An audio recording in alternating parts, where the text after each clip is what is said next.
much follow it, I think. Okay. So hey, you've got this part of the video. You've got the live unedited edition, Home Gadget Geeks. It is December 12th, 2019. If you've got this any other time than 8 p.m. in the Central Time Zone, you're watching the recorded version. And if that's the case, that's okay. Just hang tight. We'll get started here in just a few minutes. We have some early beer picks to do, so hang tight. We'll do those in the pre-show. And if you're catching us live, jump in the chat room. There's a link right above me up here, I think it's above me in the on the live page. If you're watching there, and you can come out to the YouTube instance. I've already heard from Joe and Mark, but if you're watching us live, jump in the chat room. We'd love to hear from you, Mike. Big thanks to Joe, to Joski as we know him out there. He has sent you, and they just came in this afternoon. And they were ice cold. It was super great in the box. I mean, it took all my willpower not to one right there, Mike, when they came in. He sent enough for both of us, so I divided them up, and you're seeing them now kind of for the first time. So Love Honey is one. These are all. This one is a Lost 40 brewing out of Little Rock, and of course he lives to Joski's down in Little Rock. So we got a little honey. I actually opened it, and it kind of looks a little honey. I was gonna say, yeah, it has that kind of hue to it. I'm excited for that one. It's pretty delicious. Because he did offer while you were in London. He actually reached out to me. He's like, "Hey, do you want me to ship like half of this to you? Will you see Jim?" I'm like, you know what? We see each other when we need to see each other, like when we have an excuse to see each other. I know. And so this will give us an excuse. So go ahead, ship it all to Jim. I'll get it out to you. I've got a work a bunch of folks from work going to Havana tomorrow at 4:30 to smoke cigars. I was hoping to drag you along, and I'd bring the beer with me. Maybe I'll just have to come out your way this weekend. Yeah, it seems like that's the only way. Well, this weekend I'm out, but I know, dude. Every weekend for the next I knew you were going to say that too, because I have not been available, and I'm not available for the next 3 weeks. Does Anna not like me? Not the case at all. Like, I mean, I have a better chance of seeing Aaron than I do of seeing you these days. Jeez, I know. I have to drive up and see Aaron. It's kids, man. I tell you, about 3 days, but you also sent some s'mores Queen, which is exactly what you think it is: graham cracker, chocolate, and marshmallow flavored. I haven't cracked this one. Same brewery. Cool little art on the back there. You can see that there. So that's kind of great. So Joe, thanks for sending that. I'm assuming this is kind of a stout. So yeah, winter stout, fireside inspired winter stout. So that's going to be good. Stouts are my favorite. So, and then of course he sent us maybe the Ozark lager. We had this last time from him. So Joe, these are really good. These are kind of cool and refreshing. So Joe, thanks for sending those to us. If you want to if you got a beer, if you got a craft beer in your area, and I know they're a little expensive to ship because they're kind of heavy. I can't get Ozark beers here. We can't get Little Rock. I'm up here in Nebraska, so we appreciate you sending them up. But if you got those, send me an email, jim@theaverageguy.tv, and I will split them with Mike. Aaron, are you much of a craft beer drinker? I have been known to have one or two craft beers. Yeah, tasty, delicious, golden goodness. Right? Do they export you out of the country if you don't drink beer and fight pretty hockey, much? Right? Yeah, hockey fighting sweater and my craft beer. As we all know, though, the Canadian beer is stronger than the American beer. Of course, yes. Of course. Is it really though? And nicer. It apologizes as you're drinking it. Yeah. I think there was a time it actually was like legit. All the time. I went with craft beer now. I have to wonder. It's probably a lot more on par, but it's probably like back in the day in the United States, the law was you could drink 3-2 beer if you were under Jim. What was it? Probably like under 21. Then they changed the law. You had to be 21. But before that, if it was 3-2 beer or below, you could drink it if you were below 21. So it was really popular here in the United States. Was 3.2% beer, right? 3.2% alcohol. And I don't know. Who knows? Which is really beer. It's not really beer. 6.3 on this honey beer is 6.3, so that's not too bad. I hope I can speak. Average night in Canada. Yeah, that's basically 6.3 is the water that comes out of the tap. Right. Super good. The chat was asking me if my studio lights were off. So this is what my setting is usually on. And I have no idea because they're right. It looks super dark. So I turned it, and usually that's with backlight compensation off. So I turn it back on. That's a little bit better, a little brighter. Do you didn't you have some lights underneath your workbench back there? Yeah, but that usually doesn't affect my face, but maybe it does. No, I don't know. I was just kind of guessing. Maybe that a little bit of a different look than we've had before. And remote controlled lights even. Oh yeah. Yeah, that's good. No, that's a way better look. Well, let's turn my backlight compensation back off. Like, see, this is my normal setting. Is that too dark? Yeah. It does look dark. Yeah, I'm trying not to highlight because it's obviously project season because all my tools are gone and it's just a mess of a workbench. That setting brightens up your face better. Okay, perfect. We'll leave it there. For whatever reason. We'll leave it there. We're going to talk some lights tonight. So if you're listening live, we're going to have Erin. We've got a whole bunch of kind of Christmassy, gadgety stuff. You know, she brings the real deal when we do this. And then we'll let her go. And then I've got some cigar stuff, some London update. So I'll go a little bit through about my time in London, share that. We'll do that all in the post show and make that available through the Patreon. You don't have to be a subscriber, but you'll be able to go get that at Patreon. So I think we'll make that work. That way we don't keep Erin too late. She's got actually things to do, like build vans. Do you have to build vans? Yeah. Gonna cook a steak. Oh, that sounds good. Yeah, steak is good. Mark Robson's our barbecue expert, so he'll appreciate that. Are you still doing TV?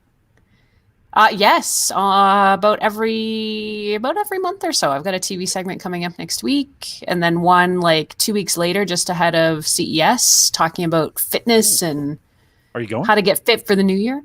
Yeah, I am going to CES. Yeah, I haven't been in that's 3 years or so, so I'm looking forward to it.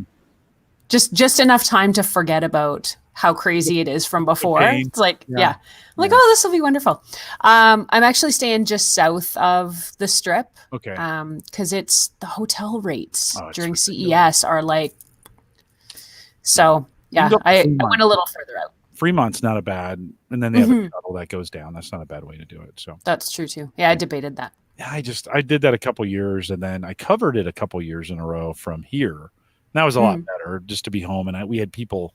I had a guy out and about there who would just who would just jump in, and we would do live interviews and stuff. And then I was just like, I don't know. I kind of lost. It's a lot of work. And honestly, just getting around there, it's like they have the North Hall at the convention center and the South Hall, and both of them are, 2 or 3 football fields in size. So it's like, hang on, I got to get from this football field across these 2 football fields over to the 4th football field over there. And you get a lot of steps in, that's for sure. You do. Legs hurt. Feet hurt by the end. Yes. Hey, you might be part of history. We've actually had 2 ladies in a row on Home Gadget Geeks. I'm not sure I've ever done that. So girl power. Go girl power. Yeah. Sammy was on last week. My daughter was on last week. And nice. I'll have to check it out. You might be interested. We talked a lot about podcasting and journalism. She's a journalism major at Northwest Missouri State. And I kind of flat out asked her, is podcasting journalism? And it's an interesting answer, kind of what did she say? She said it is. Oh, and nice. Crap, I kind of need to step up my game a little bit or something. Because there's different, she kind of gets into the kind of the ethics of journalism and what kind of expected to do. Responsibility, fact. Yeah. I think to some extent, somebody was asking me about that the other day, and you're a former journalist, or you're still doing journalism. And I said, yeah, because I can't let go of the fact that I need to make sure what I'm presenting is correct and truthful and factual. And, I guess I could go spout off my own opinion about anything without looking stuff up or being sure. And I haven't been able to break that habit. So yeah, no, that's good. It's good for you. I don't think we have always, I think about Mike and I and kind of the shows we do. They're more variety shows and entertainment than they are news. And but I think there's been some times we've talked about things that have been newsworthy. And I'm not sure I necessarily had in the back of my mind I needed to take some kind of journalistic approach to it. Right. Well, it's what you want it to be, right? Like if you don't have to be a journalist to do the journalism. And at the same time, if you are a journalist, you can still do kind of more entertainment and opinion. It's whoever's, to some extent, it's who's paying your bills and who you're working for at the time, right? Yeah. Yeah. And what do you want to be? Like, Yeah. How do you want to be seen? That's a struggle for me though, a little bit. I mean, you can hear, if you go back and listen to it, you can kind of hear me kind of struggling through this time with my daughter as I'm working through it a little bit. And it's a little bit of interesting. For me, it's a little bit of a dilemma. I kind of want to, I'll check it out. That's a fascinating topic. Yeah, she did a great job. So she's definitely got she's got the whole journalism broadcast. She's going to be good. I mean, she speaks well, requires no edits. She's thoughtful. She's fair. I mean, good stuff. All great qualities. Okay. In life and journalism. Yeah, I know she's pretty great. I won't say it too loud because I don't want to give her a big head, but she's pretty freaking great. So, okay, let's do this thing. This is the Average Guy Network, and you have found Home Gadget Geeks, show number 426, recorded on December 12th, 2019. Here on Home Gadget Geeks, we cover all the favorite tech gadgets that find their way into your home. News, reviews, product updates, and conversation, a lot of it tonight, all for the Average Guy. I'm your host, Jim Collison, broadcasting live from the AverageGuy.tv studios here in Mike. Winter is upon us. No more fall. It's done. We had this wind the other day. In fact, when I left for London, we had wind advisory that it was like 100 miles an hour, blew the leaves everywhere. I felt like all the work I'd done in the fall all screwed up. How's your yard? Well, my yard's fine. I got all the leaves up, but I was supposed to be out in a deer stand hunting that day. It was a Sunday. We were down at the farm, and I just called it. I'm like, we're heading back to Omaha. I am not sitting out in a deer stand strapped to a tree 12 feet up in this wind. Aaron, do you guys have a bunch of snow on the ground, or how are you guys doing up there? We have quite a bit of snow. We had a big dump of snow about a month ago. It kind of stuck around. We had another one, and then just yesterday we had another unexpected one. So I think it's going to be a white Christmas here.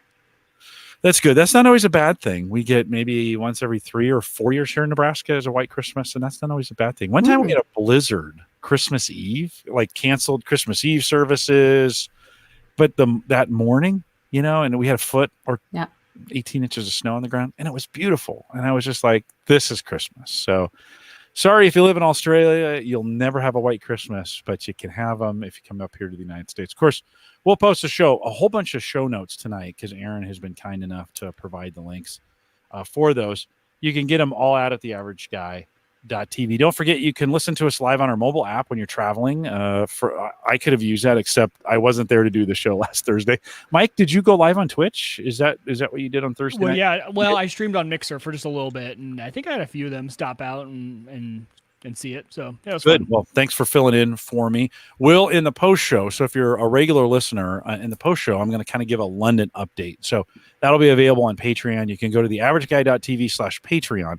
We'll have kind of the separate feed for that. You don't need to be a subscriber. I'll just make it public, and you can go out there and get that. We'll do a London update, a little bit on some beer, and I've got some new cigars I want to talk about as well. But if you want to download the app, the AverageGuy.tv, go to homegadgetgeeks.com, and that will get you the app, Android and iPhone as well. Big thanks to Samantha, or Sammy, my daughter. She came on last week, 2 weeks ago, actually did a bang up job. And it's a really good episode. So if you didn't catch it, there's no tech in it. It's just her and I talking about her future in journalism. We talked a little bit about broadcast journalism and how she sees cable news networks and how she views her job as a journalist. And then I asked the question, is podcasting journalism? And we talk a little bit about that. So if you haven't gone back to it, 425 HGG425 at the AverageGuy.tv. Aaron Lawrence is with us tonight, and of course, big friend of the show. Aaron, I'm going to owe you a Home Gadget Geeks t-shirt. I think this is maybe 8, 9, 10 times you've been on. I've kind of lost track, but welcome back. Thank you. Thanks for having me. And Christmas is coming, Jim. I'm just saying. Okay. Well, maybe a t-shirt should be coming your I would wear it with pride. Wow, that is so awesome. By the way, I know we always say this, but a huge thanks to you for just being like, I just call you and like, hey, can you come on the show? And you always say yes, and you're always a great guest. So thanks for being kind to us as, we're just two tech podcasters here in Nebraska. But I always get really good comments when you're here. So thanks for doing this. Oh, thank you. And thank you for the invitations. Honestly, I like talking to you guys a lot, and your audience is really great, super engaged and interesting. So it's always fun for me too. Yeah, they're super fun indeed. Hey, give us a quick update. How's the van thing going on? Like, have you acquired anything new in the process? In fact, I did. We got stumbled into a really great deal on a 2017 Ford Transit. So we had a 2007 Dodge Sprinter that we customized. That went so well, we stumbled onto this great deal on the newer Ford. So unexpectedly bought a second van and have started customizing that as well. Things are a little slow right now because it is cold and quite snowy here. Do you have a garage you can pull it into and work on? We do have a garage, but it's not over height, so we can't actually. And both the vans we have are over height, so we can't actually pull them in. And at that point, with the door open, there's no warmth happening, so we kind of just put it on hold a bit. But I've got some new solar gear coming. We talked about putting solar panels on the van, so we're going to do that again. Nice. We're probably going to try and put some propane into this one, which we didn't do in the last one. Propane stove, propane heater, probably air conditioning, which we didn't have in the last one. And what am I forgetting? Does it have a window? Full solar again. Does it have a window in the side? Because that was the problem, right? It was kind of a tunnel. This one doesn't have a window in the side, but it does have 2 windows in the back, which I'm okay with. And we might yet try and get a window installed. We'll have to see, but yeah, we're pretty excited. I'm waiting for it to warm up. I hope we get a few warm days over the holidays so we can get a few things in. We need to get it spray foamed. We're going to get it insulated, which we did with the last one. And that seemed to keep things nice and toasty. Yeah. So it's really fun. How'd the tech work out? You had some lights, you had a fan that would pop up, you had some, chargers, you're working off a battery. I don't think you had enough batteries in there, just to be honest. Like it was kind of small, to be honest. We saw the pictures. Totally, yeah. A little undersized for what I thought you were. But did it work for you guys when you were going out? And it does. The single battery that we have in the Sprinter is usually good for kind of almost 24 hours. So that's one of the things we did learn, that we would probably put in a second battery and maybe a third in this new van. And we did 200 watts of solar in the original van, and we're probably going to up it to 400 watts of solar. We also got this really great gadget, which I didn't even know these things existed. It's essentially an AC powered generator. So it's from a company called Renogy, and it's called the Lycan Power Box. So you can plug this, looks like a generator in, and you can run all your tech off it. You can charge your phones. You can run a heater off it.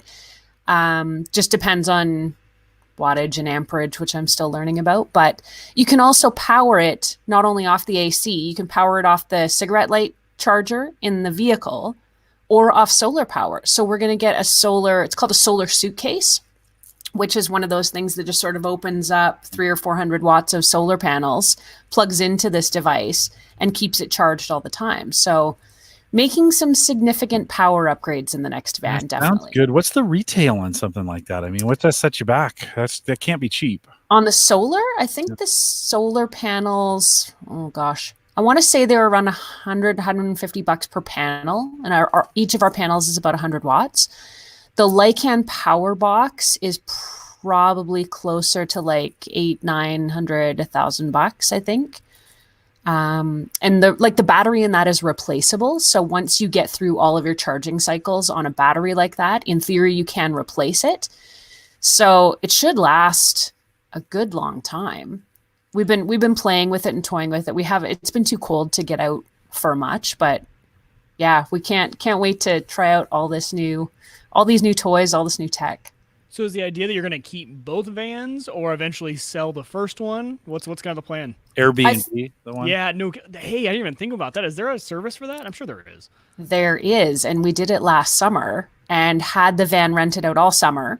So I think we got it for one weekend in the end, had it rented out, which was part of the reason we thought, hey, if we keep this first van while we do the second van, we can rent the first van out and then see where we get to. So yes, to answer your question, there is an Airbnb for van life. Okay. There's a couple of them. There's one called Outdoorsy and another one called RVZ. Both.com, I think, outdoorsy.com, rvz.com. And you can put in your parameters. Do you want a trailer? Do you want a fifth wheel? Do you want, a small compact van? and you can rent them out by the night. So we did that with the first van and had great success, and people really liked it. It was really fun to share the whole van life experience with people like us who had never really tried it before, a year ago. And it went really well. So we're going to see where we get to this next year. You're going to end up with a fleet. You're going to have like a whole fleet of vans. They're just going to keep rolling the money into the new one, right?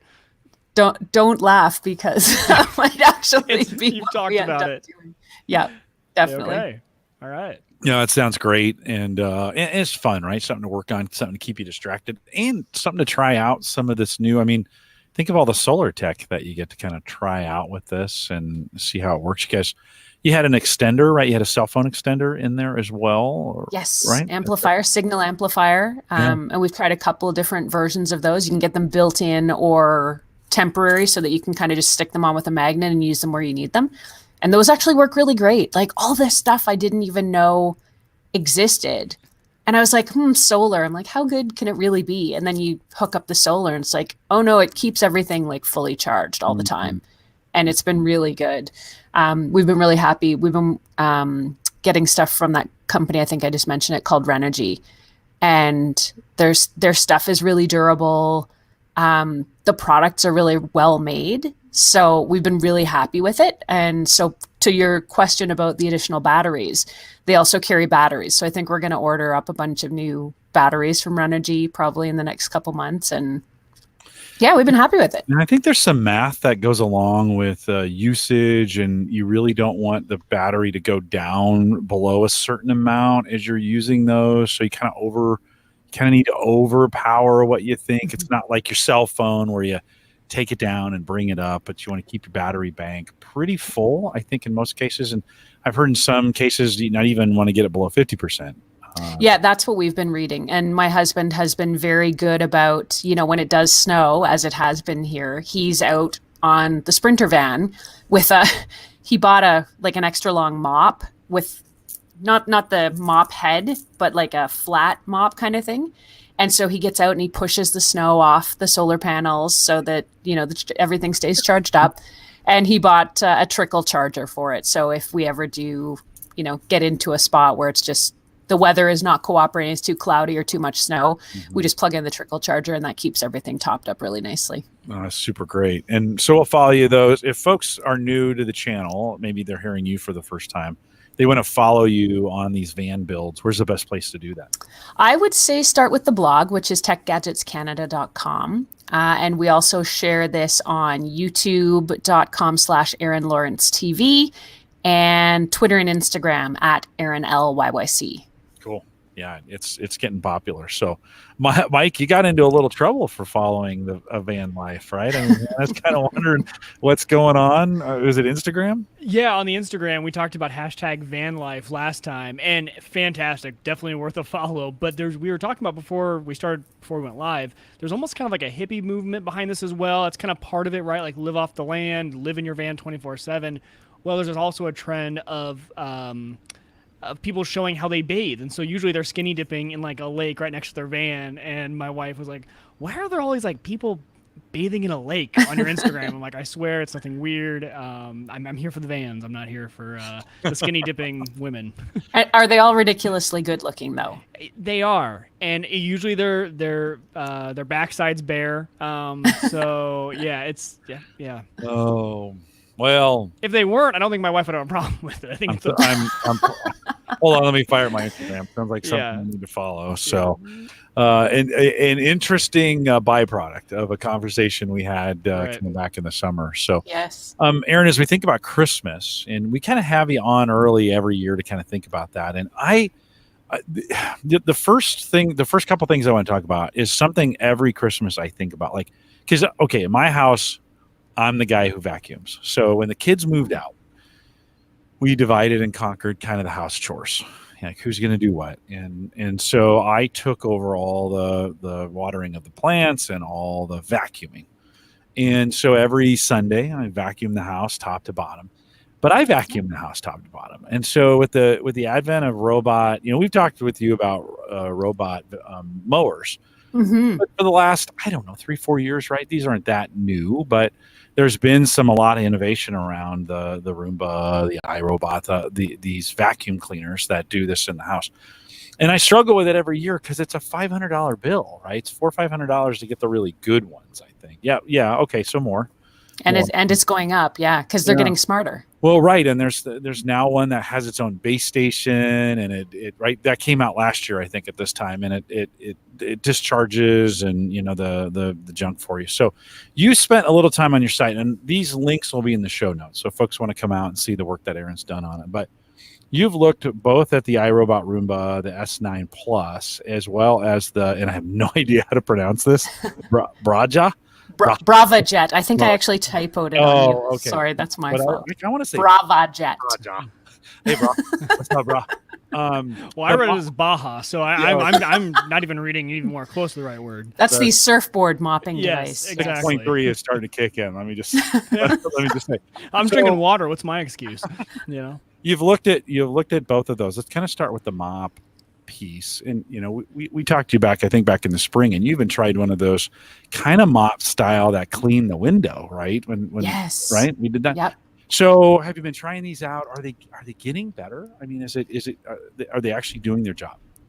They're getting a lot better. And I would say the key thing now, which makes a lot of sense to me, is that the mop talks to the vacuum.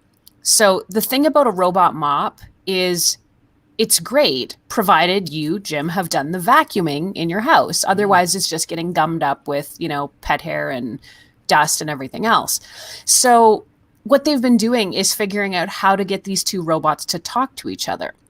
So the good thing about the robot mop, which is the BravaJet M6, and that's by iRobot, they're kind of like the giant of robot floor cleaning devices, if you will.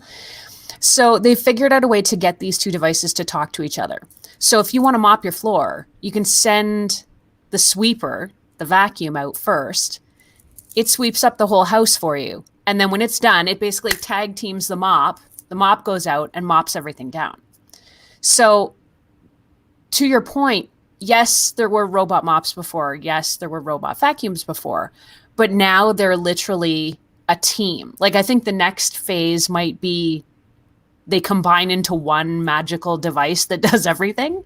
Yeah. But for now, they work in tandem. They work in coordination. And that's pretty neat to see because it works. You would think the two separate devices would probably be the best way to do this, right? There's one is using liquid, the other is really just trying to pull in as much dirt as possible, and that maybe seem I don't know. As I look at, although I'll probably be proven wrong, some engineering student will figure out how to do 2-for-1. It'll flip over. They always keep them pretty small too.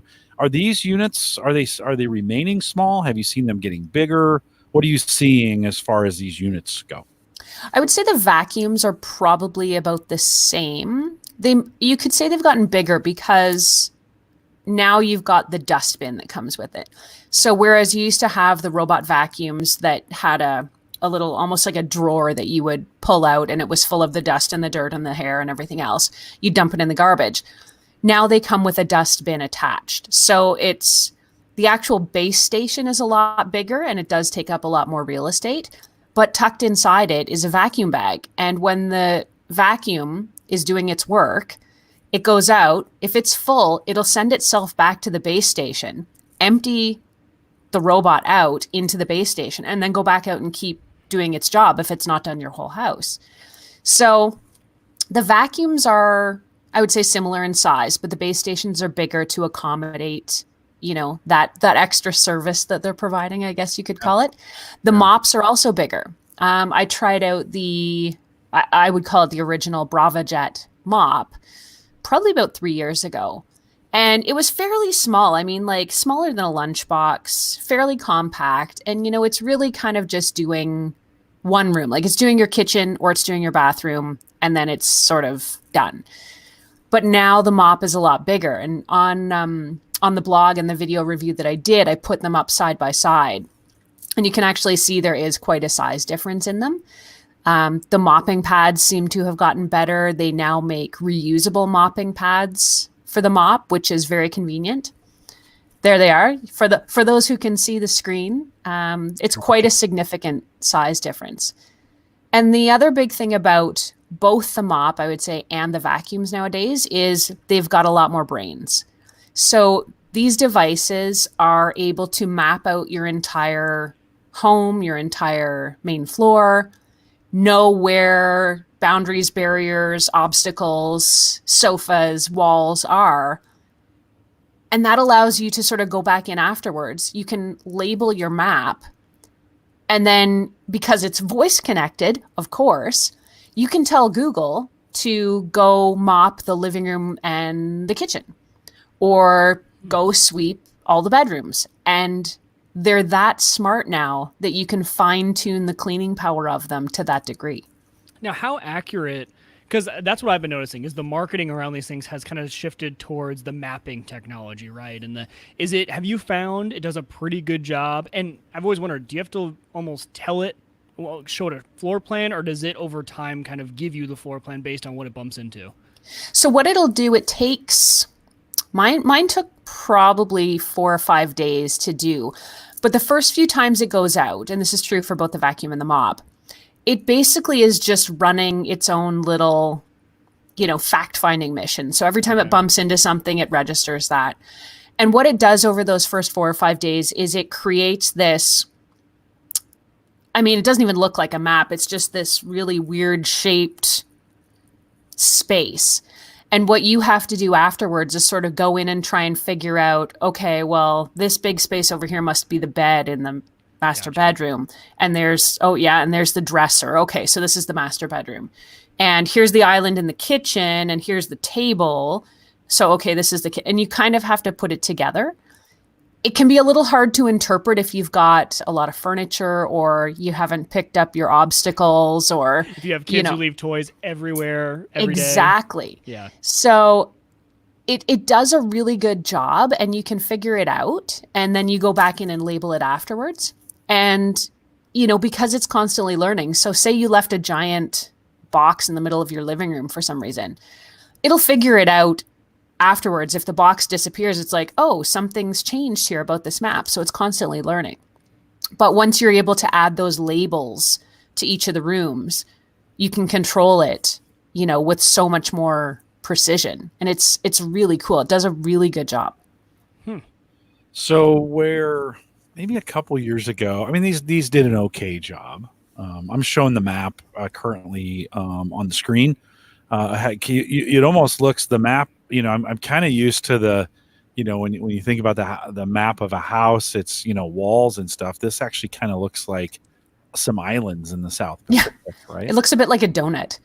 But if you think about it, like the way, for those who can see it, obviously, it's almost like it's on an angle, right? So because we've got stuff around the edges of the walls, it cuts into it and creates this really weird shape.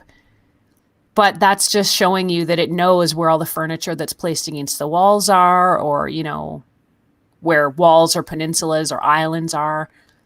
And the other thing they've added too, which I think is really smart, is there's something called keep out zones that you can add to these devices. So let's say you've got pet dishes that the robot is constantly bumping into and spilling. Or you've got, a rag rug by the front door that it's constantly getting caught up in. You can actually go in now to your map and draw sort of a keep out area around whatever. And either the mop or the vacuum will just stay away from that. So if it was ever, our old vacuum would get caught up on this. We had this one sort of register in the floor, the vent, and it wasn't quite flush. So sometimes the vacuum would get sort of caught in it, and then it would shut down. Now you can go in and say, just avoid this little small area, so it never gets near it. So it's not as much of a problem anymore. I've got to try one of these out. I'm really I've been wanting to for a while. I think I'm going to wait though until my boys get a little older and they're not leaving all their toys are on the floor right now. Puzzles, everything, and we would lose stuff, I'm sure. But ever since they came out with the model, like you said, with the base station that acts almost like a vacuum bag, because we vacuum, we are religious about vacuuming once or twice a week, but we have a dog who's a massive shedder, and you do one room and our big vacuum is entirely full. So yeah, look look how that adds a lot of capacity and really makes it worth it. Because before it would probably only be able to do a quarter of the room with the way our dog sheds. So yeah, this has me wanting to go out and try it again. Yeah, they're ridiculously convenient. With the new units, do you feel like I always felt like when people do reviews, they're like, this is good for kind of light cleaning, and I'm still probably vacuuming once a month or, kind of whatever. Are we still in that, are we kind of still there with these where they're good for kind of just the surface stuff, but you still feel like you have to go back and vacuum every so often? I mean, I think you do anyway, because there's always going to be spaces these devices can't get into, whether that's your baseboards or the spot under the couch or, the little space between the bedside table and the wall. You're always going to need to do that stuff anyway. But what I find these are good for is, Mike, you said it, pets. We've got 2 dogs, and I can send these robots out 3 or 4 times a week while we're at work, so it doesn't bother us. And it keeps the overall cleaning down. To your question with the mop, if the dog's tracked in a ton of mud, is this going to scrub it all off? No. But, that's the kind of spot cleaning you're going to have to do yourself anyway. For us, what we realized is we weren't, we're both busy. We weren't keeping up with the floor cleaning as much as we probably should, having 2 dogs. So with the ability to send the vacuum out 3 or 4 days a week and the mop the same, I think we just feel better about the fact that our house is cleaner with the dogs and us tracking stuff in the winter weather and the mud and the water and everything else. It just keeps, for me, it keeps the overall housework down. I'm just waiting for the first traditional vacuum company to come out with a marketing campaign around like #SaveTheLines, because for us, we love the vacuum lines in the carpet. Right. And it's the same thing with the mowing, where when I was deciding between my big riding lawnmower or a robot mower, I was like, I just love the look of lines. And I think a marketing campaign could be very successful once these things get big enough that it starts to really eat into the profits of the traditional vacuum companies. Yeah. It would be so hard for me to get rid of, because I've just been trained since I was a little kid to make perfect vacuum lines, right? Oh, and wow. Make it look super. Yeah, it was something my mom taught me, and my wife is very appreciative that my mom just it from a young age, and my wife was the same way, so it works out well. We love our vacuum lines. Aaron, the mop itself has always the mops that have been out have not been very good, just to be honest. Yeah. For at least in the reviews that I've seen. With the bigger mop, and we're showing a picture on YouTube of kind of, I'm assuming this is after one time maybe of mopping the floor, or right? And so I would say that's after doing our entire main floor. Okay. Or satisfying that do you see that as a pretty good result? I do. And because, like I say, it's not picking up, a big muddy footprint. It's getting all that extra little dirt and stuff that you don't necessarily see. That if you wash the floor once a week, sure, like you're going to pick all that up and stuff. But it's the stuff that you don't see. So I was really surprised at how much it did pick up, because I had that impression too, especially the first mop I tried a couple years ago. I was like, there is no way this is picking up squat. And then you turn the mop over and you look at the cleaning pad, and it's horrifying. Like, it really is. It's quite mucky. It's quite dirty. There's all kinds of hair and fibers and everything else all over it. And it's just like, that's what's on your floor between regular washings. And to your point, by the way, about the vacuum lines, this is something I noticed between my earlier tests of the robot vacuums and the newer vacuums. Whereas before, I think robot vacuums in particular used to clean sort of your whole room or your whole floor by virtue of the fact that at random, they're just kind of going around everywhere. And eventually they sort of make it to almost every spot in the house. Now they're a lot more linear and deliberate. So you can see this in the video reviews that I did for the new robot vacuum, the Roomba S9 Plus in particular, and even the BravaJet M6 mop. They go in straight lines. So they're kind of going, and then they're touching the wall or touching the furniture, and then they're turning around and coming down the other side beside it. Whereas before they were just sort of bumping into everything. Now it's a lot more deliberate. The smarts inside these robots shows a lot more, I think. It's probably a lot more efficient in that way too, right? Like, I hey, think I haven't so, hit yeah. that area over there. It's not just me by random that I hit it again. I'm actually going to go out and pursue that area. Definitely. Okay. Aaron, you said in your video, did you have some there? Let's see if we can. I'm assuming this is it running. Do you show it Yeah. coming off the carpet? Let's see. Yeah. So they do. They've got a great ability, which is what we're seeing right now, is to avoid cords. So they can run over cords and basically spit them out. Whereas, again, previous generations would have just tangled them up and, brought it to a stop. So now they're a lot smarter. Now, they're able to avoid a lot of these issues, I would say. Mm-hmm. And I totally just forgot your question. Oh, did you have any video of it being on a carpet? Yes, sorry. It goes pretty seamlessly from carpet to floor. And yes, there is carpet in here. I can't remember where exactly it is in the video. Scanning through the video to see. It'll do it's actually got, I guess you could call it a power boost. So once it gets up from the floor onto the carpet, it'll actually kick the motor up higher because it wants to get all that junk out of the carpet fibers. So you'll hear it sort of kick up. And when it's doing the carpet, it's got a lot more suction power than it does when it's just doing, say, floors or tile. When we showed that video just a minute ago, it wasn't long ago, we couldn't do streaming here on YouTube Live and show a video at the same time and it be inequality. And that actually worked somewhere. I know. Somewhere in the technology, maybe it's StreamYard, we changed over, and that actually looked pretty. Yeah, no, I haven't. I've actually avoided video in the podcast because of how bad it has been. It starts causing the video to jitter a little bit. I'm assuming those in the chat room who are watching live, I probably look just as good as if they were watching it on YouTube. You guys can let us know, but that was I just remember I'm like, oh, wait a minute, I'm showing a video, and then I looked at it, I'm like, man, that actually looks pretty good. So somewhere in there, we just cut over. You mentioned price, and like that, the vacuum is $1,000. Is that right? Is about $1,000 more? The new again Canadian versus US dollars. I think the S9 Plus with they call it the clean disposal base. You can get the robot separately without that base and just empty it yourself. But if you want sort of the whole package, the new robot with the base, it's about 1,600 Canadian dollars. So that's about $50 American. Yeah, that's right. Pocket. Man, that's a deal. Yeah. Sorry to be the bearer of bad news on that. Yes. Our Canadian friends always hammer me on that all the time. You guys do get a good deal. So maybe 1,200 probably. If it's 16 there, it's probably 1,200 here. I think 1,000 to 1,200 bucks. Mike, is that enough? Like, okay, you're the perfect candidate for this, Mike, because busy, kids, dog. Like at the $1,200 price point, does that change your mind?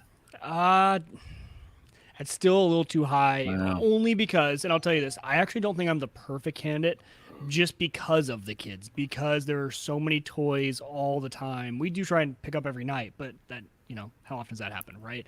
So it would be tough. I think you would start running into a lot of things. I don't know. It's getting there. I definitely want to try it out and see. Here's the thing. I think if I had one for a week, I would buy one, right? I think it would be once I saw it in action, had the convenience of it, I think we would really enjoy it. But without having like that initial hook to get me in, it's still a little high in price. I think they'll come down, right? That's still pretty pricey. It's almost like kind of new tech price to me, at least it seems. Yeah. Well, and you can get some of the older models in particular for a lot less. I mean, you can certainly get a basic Roomba, like we were talking about them. They're a little more random. They're a little less smart, a little less deliberate. They're not tag teaming them with the mop. Yeah. But you can get those for a couple $100 now. Jim knows me though. If I go all in. I go, so Jim knows. Next week I'll say, yeah, I grabbed one. It was awesome. No, you're gonna buy one, use it for a week, and then sell it for more than I bought. Or more than you paid for it. Yeah. Oh, nice. That's the way Uyghur works. He gets into something. He calls me, hey, you got to do this. So by the time I finally figure out what he's doing, he's already sold his stuff for more than he bought it for, and has moved on to the next. All right, ham radio, Mike. Are you still doing it? I'm clicking my. All right, This is just my little tactile thing right here. I play with while I podcast. That's an exception. We've been on ham now for 6 months. Ham. Maybe, hey, yeah, right? it's a long time. You know, Jim. The joke was, I was talking to Hannah. I'm like, do you realize, like, I've been podcasting with Jim. This is the longest I've ever done anything. Like, I've been with you for 5 years now. In my lifetime, that's longer than I've ever done it. Soccer, I guess. When I was a kid, I think longer than you've been married. It is. It's longer than I've been married. It's longer than I was in undergrad, obviously. 4 years longer than law school. Yeah. Yes. It's the longest I have done. You heard it here first, Aaron. Yeah. Podcast husbands. That's cool. Thank you. Podcast husbands. There we go. Thank you. That's pretty awesome. Except for Jim seeing a divorce come in the future, I think, because I keep telling him I'm too busy on the weekends to see him. No, listen, that won't break. As long as he thinks I'm seeing other podcast husbands. Yeah, you know. I'm actually thinking Hannah's blocking me at this point. She's like, "Hey, you spend too much time with him as it is already. He's getting you into bad habits, like a lot of beer and these cigars and all that other stuff." She's talk blocking you. She knows that's not your doing. So that's so good. Yes, she is indeed. We'll let that one rest. My wife got a note on her phone. She is a Google Fi user, and they're giving all Google Fi users the new Nest. I think it's the Nest, because that's a Google product now, right? Yeah. So they're all getting the low end, kind of the Nest devices. Nest what? Because now everything is Nest from them. The Mini, probably the Google Nest Mini. I imagine it's the entry level, which is pretty interesting. They didn't ask; they just got a note on their phone that they say, "Hey, we're sending one your way." Joe had said to me earlier he wanted me to review one, so I think he's drop shipping us one. I am kind of interested in the Google product, and of course, Aaron, you reviewed these. We have I have the Amazon Hub, the 5-inch Hub, and we kind of like it. As a matter of fact, my wife just asked me this week, "Hey, should we get one of these for my mom so that we can do drop-in video?" Which, it's a perfect. Oh, yeah. And if she does that, I may get one for my mom, just to be honest, so we can drop in video with her. We could do video on the computer, but she has a hard time figuring that out. You tried out the Google Nest Hub Max. How'd you like it? I like it. I like it a lot. Google's products, or Google Nest's products, are like, the form factor alone is really nice. This one, the Nest Hub Max, is a 10-inch screen with a stereo speaker. So looks beautiful, sounds great. And the sort of key differentiating factor about the Google Nest Hub Max is that it's got a Nest Cam built in. So great for doing video calls if that's what you want. But it also gives you the ability to look in on your room. So you can use it as a security camera and no one would know. So if you ever need to keep an eye on your kids, or you're out of town and just want to, see what's going on at home, that's the extra added feature with this one. So it does everything you would expect your smart home digital assistant smart speaker thing to do. Set timers and alarms, ask questions, answers, recipe conversions, news briefings, all that kind of stuff. But it's got this extra camera in it, and it works really well. The camera quality is really good. It's kind of a nice added feature. It looks like a beautiful device. I mean, at the 10-inch size, it's like having an iPad basically, but a lot cheaper, right? What are these retailing for? The Max is selling for about 300 Canadian right now. Oh, okay. And the smaller version, which I think is about a 7-inch screen, which is the Google Nest Hub, is about 170. So, I mean, a bit of a price difference. Depends what you want. Is the camera worth upgrading, and do you need a much larger screen on the Hub Max? So, kind of a... I love that screen because we have the smaller version without the camera in it, and I love it in the kitchen. I always thought, Alexa, sorry, I just triggered everyone's even A lady, I always loved in the kitchen for measurements and things like that. But man, being able to ask them, and they talk about it in the commercial, right? Like, how do I slice a lemon, right? How do I do whatever? And having it just instantly pop up a YouTube video and show you is really useful. I really like it. And it plays YouTube TV. It does all of those things. The one, we have it in our kitchen. And then actually, the reason it gets the most use is because we have a curated automatic Google Photos playlist that plays on there. Great. And so anytime that our faces, me, my wife, or my boys show up in a picture in our thing, it'll show it on there eventually. And that is actually my father-in-law. He'll come and just sit in front of that thing for like an hour and he'll just swipe through all the photos. He thinks it's one of the coolest things. Yeah. And I didn't know how I would feel about the screen or if it would get much use. And I use it now more than I do A-Lady in the kitchen, and we have both right next to each other. The A-Lady for us plays obviously better audio because it's the full-sized Echo device compared to the smaller Google, but the Google Max with those stereo speakers, is the sound pretty decent? The sound quality is great. The Hub Max is not that far off the original Google Home Max, which was sort of the really big speaker version, like the semi-pro version almost, right? Right. So it's a bit smaller than that, and it's got the screen on it. The audio quality on these devices, like whether it's the Google devices or honestly the A-Lady devices, is really good. Like they sound amazing. I tried the Google Nest Mini a few weeks ago, and I thought, compared to all of these much larger speakers, this is going to sound like crap. And I tried it out, put on a bunch of music, and I could not believe how good it sounded. Of late, I've been really impressed with the quality of a lot of the things that I've been testing out.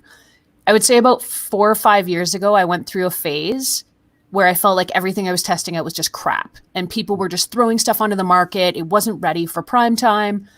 Nothing worked as it was supposed to. The quality was subpar.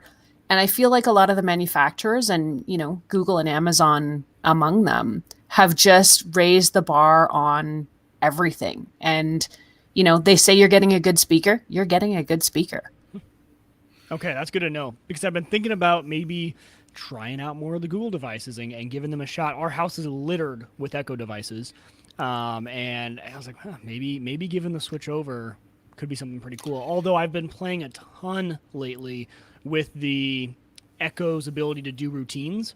So a good night routine and having her go through a whole list of things that she does has been pretty cool too. I've been playing around with the different skills and playing music. Hannah and I have been trying to listen to music as we fall asleep, see if it helps us sleep better. And the routines is pretty cool. I'm sure Google has something very similar to it. Yes. But those sort of things, and along with Apple's Siri, which also has that same sort of routine skills ability now, where you can build your own automation with Siri, has been pretty cool. Aaron, they're getting so much smarter. You're using both, I'm assuming, in the house. Do you have a preference on what's your go-to now? I would say probably up to about a year ago, it was Alexa, without a doubt, and far and away. Google's really stepped up. So I would say I went through this about 6 months ago, and I was like, okay, are both assistants still kind of on par with each other? And I would say they are. I mean, they can both recognize so many of the commands now. They're so responsive. I would say 9 times out of 10 on either device, I'm getting a valuable response out of them. I'm going to say this with some sadness because I am an Apple user and I really do I love my iPhone. I love my MacBook. But Siri makes me sad. Siri, I just find is not nearly as responsive or as smart or as intuitive as either Google or Amazon's devices. So I played with sort of Apple's HomeKit a while ago and with one of their smart speakers and it was okay. And then I just sort of left it behind. And I would say I've pushed forward with both Google and Amazon. And I've had really good results. I'm probably due to try out the Apple HomeKit, see how it's doing these days with Siri. But have you used shortcuts with Siri, the new app, or do you use an iPhone? I guess I do use an iPhone. Yeah. Okay. I think I had not, they announced this about a year ago, I think, with shortcuts being the ability to build in automation. And if you go into the gallery, because they have pre-built ones that people can submit, and go look at what they're doing and then look at the actual script that they're running, how they built it. It's ingenious, the things you can do now with shortcuts. So I've really started playing with it. Now, it's a different use case. For me, I have my Google and my A-Lady at home, right? Because those are speakers. I'm not going to have the HomePod everywhere. Those are just way too expensive. But for an out and about in the wild, when you're out of your home, Siri has become a super powerful tool with shortcuts. Even the ability of it knows as soon as it connects to the Bluetooth in my car I don't have CarPlay or anything. I have an automation where it starts playing my latest podcasts, open up Waze, get directions to work, and only do that if it's within a certain time period, right? Because if I do that in the middle of the day, I don't want directions to work. But in the morning, that's what it's going to do every time it connects to my car Bluetooth. And just so little things like that, people have been doing a lot with RFID tags, because they opened up that ability. So they get home and they just tap their phone as they walk in the door, and it triggers all sorts of automation. So for me, it's more of a great out and about assistant, and it's gotten a lot better. Now, Google does this a lot without needing to play with it, right? Because Google just has that data. But Apple has really opened up its abilities and everything in the gallery, the gallery of shortcuts. So I think you have to go out and get the app. It's no longer just included, but it's from Apple, called Shortcuts. And just fun to play with. I think it is included, Mike. Is it included now? Yeah, it's a good reminder, because I tried if this and that integrations to get Waze to open as soon as I leave my home area. Yeah.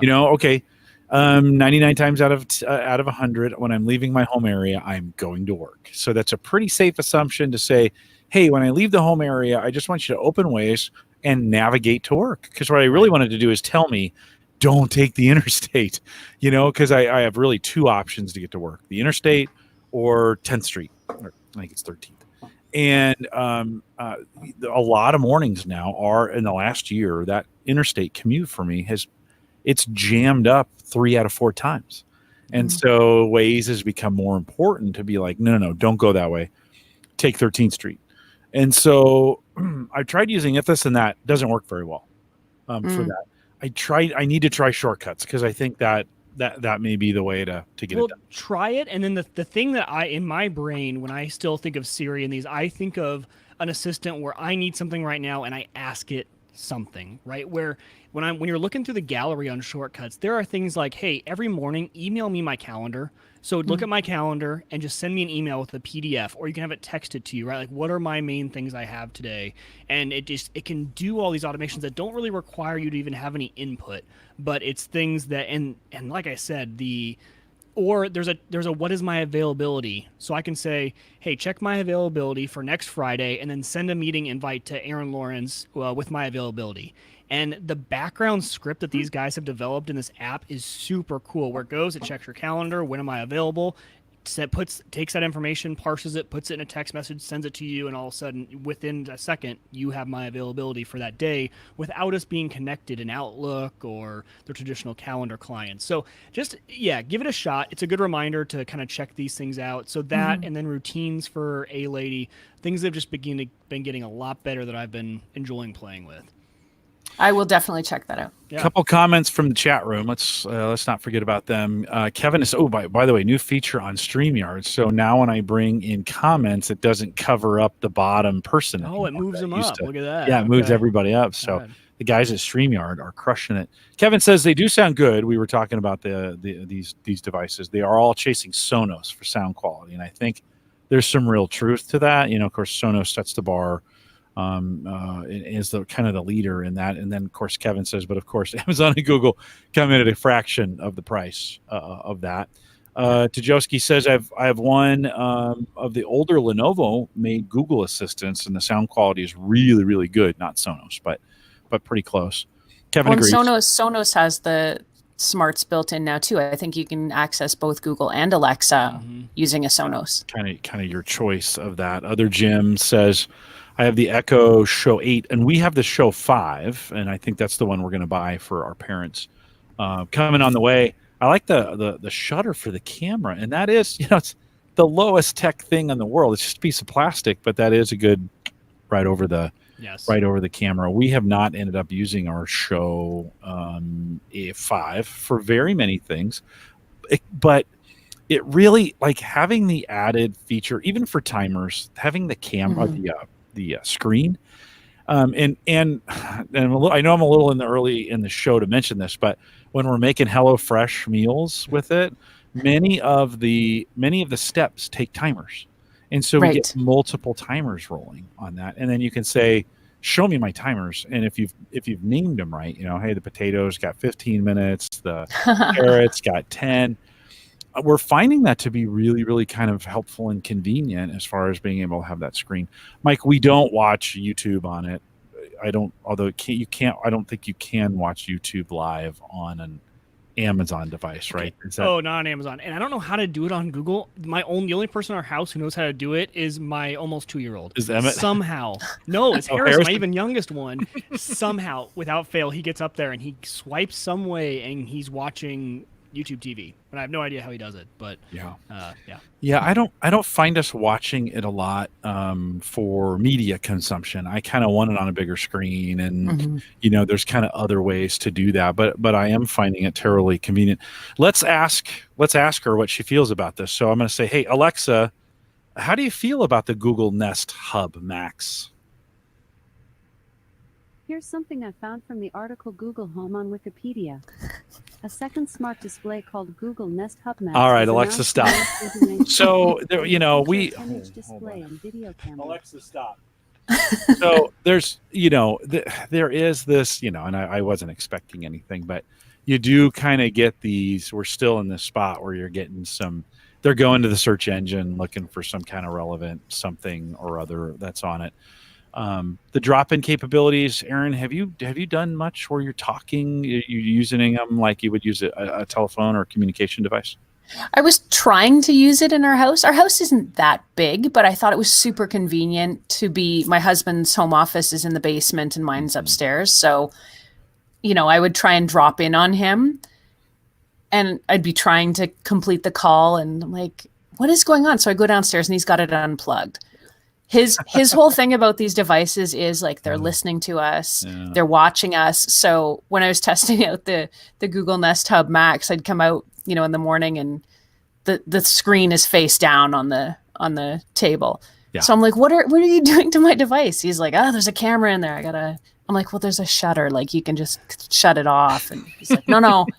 So good thing his wife's a tech journalist. I know. It was working when they were plugged in, but when he sort of grows weary of, the device listening to him, he just unplugs it. And so it's a little harder to drop in on people when the device is unplugged. But otherwise it works fine. I added an Echo Auto to my car, and speaking of dropping in, there's also the announce feature, which is really cool. So you can say, hey, announce that I'm on my way home. So in the car, I can just say that. Oh, cool. And it announces it at home because I know that when I leave, Hannah is already home with the boys, and she's usually thinking about dinner, getting stuff ready, and just lets her know that I'm on my way. And the boys think it's really funny that, where's he at? And it just kind of breaks in and announces that without having to do the whole drop-in call, start call, end call. It's just one quick command, right? Or Hannah can do That's it. a great feature. She can say announce, and it to all the ones in the house, hey, dinner's ready, come to the kitchen or whatever. And it works pretty well, especially I think if you had older kids who are maybe up in their rooms and in all corners of the house, being able to do that, especially because our house is littered with those tiny little dots. And you can do that with the app too, right? So you can go to the app and set the announcement and send it to everything. That's a cool way. I do find, maybe it's just because I'm getting old, but I'm having a hard time keeping up. Like there's so many great capabilities, and you're like, I didn't even know I could do that. I mean, I knew I could do the announcement thing, but that's the first I've heard of announcements. I'm just sitting here going like, wow, that's a game changer. That could be, especially if you've got them, set up correctly. In theory, if you connect a family, you could do these. It doesn't have to be in the house, right? You can drop in on so-and-so's Echo, and they can answer it. The green light will do. I'm assuming Google has some similar functionality, and it's built in. So they'll connect together as well. So they've got Google Duo. Okay. Which is sort of their video calling feature. Same kind of functionality. I think we're probably going to be a dual family starting here pretty quick. I've been looking at the Google devices just because it's like, I should probably get one or two to kind of mess around with. And so I think that Christmas time, there's now is the right time to buy. I don't know about you guys, but there were so many good Black Friday deals this year that, Acronis, Yes. I'm a big Acronis user. They kept dropping their price like every 3 days. And I was like, dang it, why did I buy this back in early November? I could have gotten it for like $1 at some point. I was just in the grocery store, Jim, and like not an hour ago, and they're giving them away if you spend, $200 on groceries. You can get the Google Nest Mini. And I was trying just to flood the market for sure. I thought, that just shows you how prolific these are becoming, that they want them in absolutely every home and every room. The Amazon devices, you can plug them into the walls, and they've just got listening posts ever. I always wondered, as a kid, and I was watching Star Trek, right? And in some of those episodes of Star Trek, they would have a situation where they needed to go back and play something that had happened in the past. So they say, computer, play this thing, and then it would show. And I was like, how did they do that? There were no cameras, and now I know they were Amazon devices. Right. Well, that's been a court case already. The court wanted to go back and access the audio from a crime that was committed. I don't know all the details, but and the courts had a battle over did Amazon need to release that data? Can they release that data? And it was a big thing. Mm-hmm. Aaron, it's the season of lights. It's Christmas time. And you're actually you cover the lights better than anybody, which is great. I think you really like lights. I think you really like it. We finished the deck finally. And for folks who've been listening to me for a long time, they know this was a 6-year project that I embarked on. This is a lot worse than Gilligan's Island, because I was rebuilding that deck for a long time. And if you're laughing, you're old. And and I've been thinking about putting some outdoor hue or because you can change the colors and you can do that. And then I kind of start looking at the price tag, right? And you kind of think, oh, I need about 200 feet of lights. That's going to be a couple $100 in lights, right? But there are some interesting lights out there. What do you like? What are you seeing? And what's kind of rising to the top when we think about decorative lights for the housing for you right now? Oh, yeah. Well, Philips Hue, who I actually really like, I think they probably do smart lighting better than anyone. They've got all kinds of outdoor lights and indoor lights for that matter, but outdoors, if you want something for your deck, they've got sort of these light strips. And the one I got for our deck is actually quite long. So you're talking about you need a longer run. This one, I can't remember off the top of my head how long it is, but runs the whole length of our deck. They've got spotlights now. Ring is also the makers of the video doorbells. They also have some outdoor lights. Now their lights aren't color changing. They're more sort of security lights that connect to the cameras. But they've got a whole lineup of lights. Philips Hue does some really cool stuff. LifeX is also another company that's doing a lot with smart lighting. And you can get the light strips so you can put them around the windows. You can coil them up under, a piece of furniture under the couch. They can change colors. You can set all the timers for these so that they can, come on as soon as it's sunset in a Christmas pattern. Like you can make them red and green. You can make them orange for Halloween. So I've got smart lighting all over the house. And you can do this with the light bulbs too. So, and of course, because they all connect to Google and Alexa, sorry, lady. You're fine. You can ask for, turn all my lights red and green, and they'll do it, or turn them blue, depending on what kind of decor you want to do for the holidays, or turn everything to candlelight. So it's just a really nice way. I've always found smart lights a really nice way to set the mood. And for the holidays, it's just a natural. Yeah. I just bought some Christmas lights last year at the end of Christmas. You get, they're normally $20. You get them for like 17 cents. You know how that goes. So I bought those in the green, and I just stapled them up there. And actually just, I on one side I put frosted, on the other side I put non-frosted, whatever you call those, native. I don't even know what to call them. And what do you call those lights that don't have anything on them? Sounds good Lights. to me. I like Lights. native. Let's go with native. Native sounds good. So, and man, we put them up underneath the railing, and it just adds so much ambiance to it. But it would be fun to look at maybe putting some rope lighting underneath there completely, that you could do some controls when you're trying to set mood or trying to change colors or stuff. Is that complicated to do? Is it pretty easy? Is it all in the app? Is that something I could pick up pretty fast? Definitely. It's all in the app now. And you can also add tricks. Mike, I think, mentioned IFTTT, or do we call it IFT? Yeah. Whatever you want to call it. Yeah. Where you can have your smart lights set up. So if it's going to snow tomorrow, in my house, for example, the lights all turn blue. So if I wake up in the morning and all the lights are blue, I know it's scheduled to snow tomorrow. Which If is they every turn day in the winter, purple, right? Every day in the winter for you. blue lights. So using the controls in the app is super simple. It's pretty easy to set timers, or to a lot of them have like a sunrise or a sunset function. So you can have your lights come on, at sunrise, an hour before sunrise, an hour after sunrise, shut off, or sorry, at sunset, shut off, at sunrise, kind of thing. And at the same time, you can program what brightness do you want them to come on at? What colors do you want them to come on at? Exactly which lights do you want to come on? So, familiarizing yourself with the apps or the interfaces, they're all pretty user-friendly. And it gives you so much flexibility to just, create, and you can create those routines like we were talking about earlier too. It's like, set the Christmas routine or happy holidays, whatever you want that routine to be. And yeah, they're fun. I really like smart lights. I really like them. I'm showing the Philips Hue white and color ambient. This is their outdoor strip, a 7-foot section, and it's $87. Am I missing something, or is that going to be pretty much standard? Again, like I would need, I'd say that's standard. Yeah. Okay. Yeah. And I really have, the deck has 1, 2, 3, 4, 8-foot sections. So I would need 4 of those. So that's a $380 setup, which even in Canadian dollars is pretty expensive, right? That's a mortgage. I know. We're thinking about that, But if you think about it, if you were going to go to Home Depot and buy the equivalent of light fixtures and wire and junction boxes and do all your wiring and, and then it's probably not smart.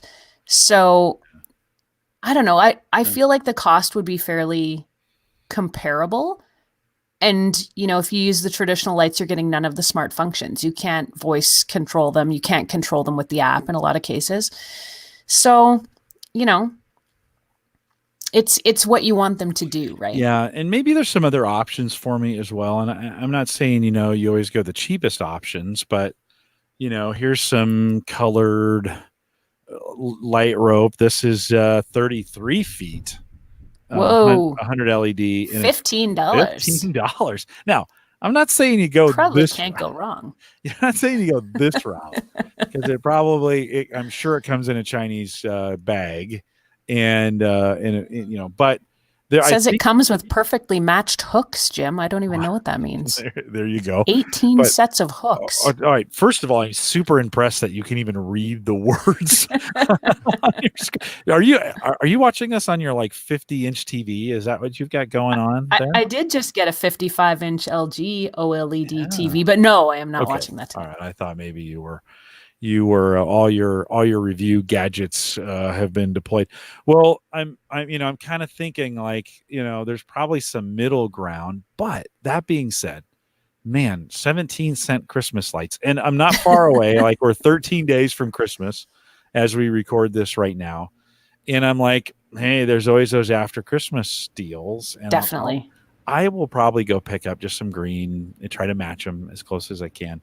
The store I bought them at last winter has already gone out of business, so I don't know if I'm going to get those exact lights again. But Shopco, where I got my earbuds, those they went out of business, so I don't know. But it is kind of great, and I've got the deck lights are on an old school switch. I go out there and go click, and they come on, and you're like, that's pretty cool. And I think it totally depends on where you're putting them and what you need. Because, for example, you guys, we were talking about my lighting, and I'll kind of pan up here. So it's hidden in between the wood beams, so no one's going to see what type of lights they are.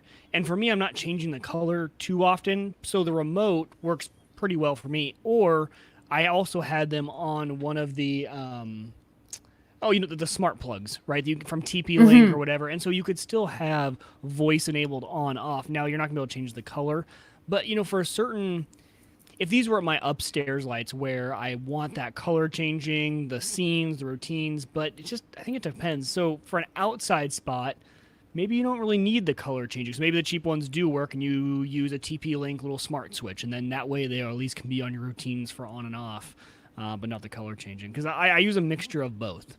Yeah. Well, and the good thing about smart lights too is that the way I've done it is I've added kind of lights every year, True.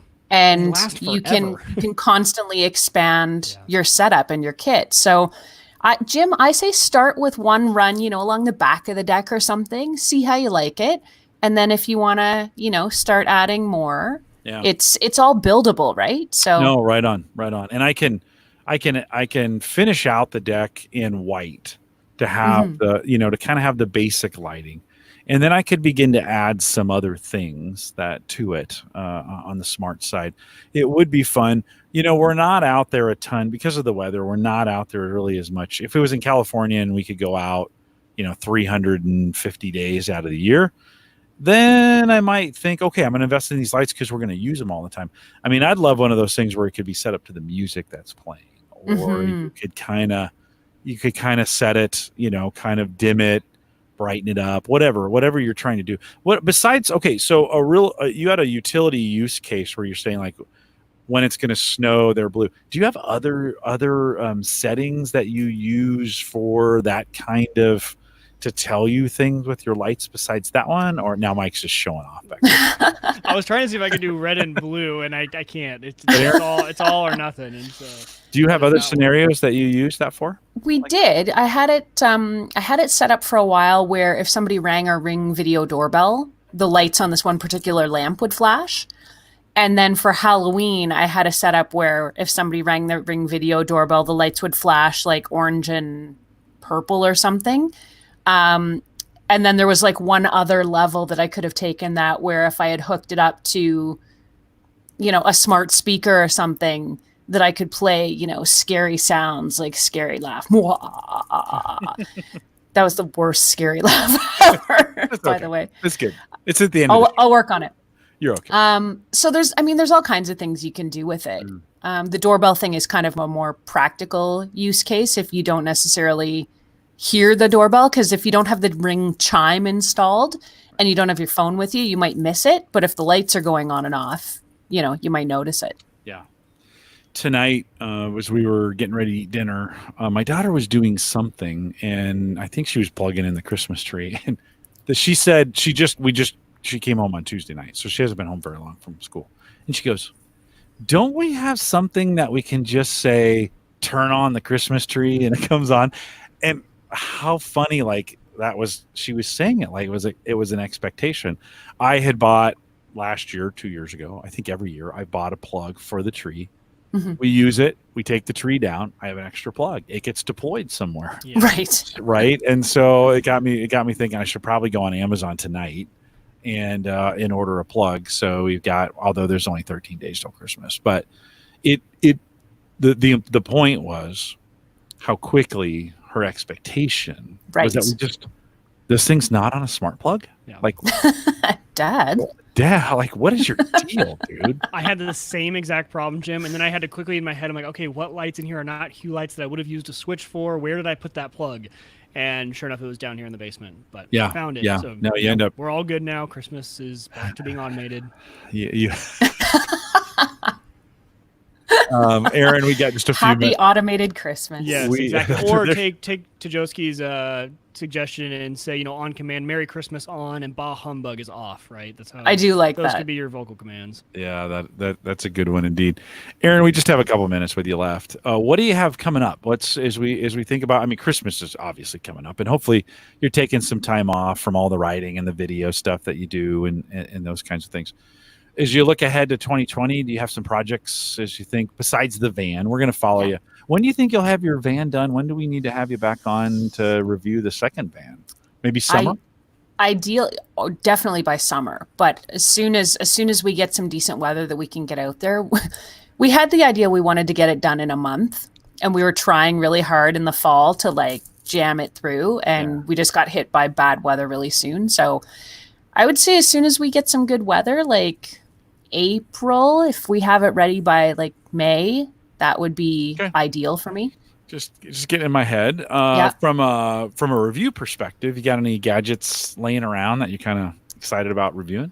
I do. I just finished reviewing a new smart home printer, HP Tango. And, smart home printers are connected now, which I didn't know. I could be at the office and print something for my husband to sign at home, or, print a note or whatever, or be at home and print something at work. Like, everything's connected now.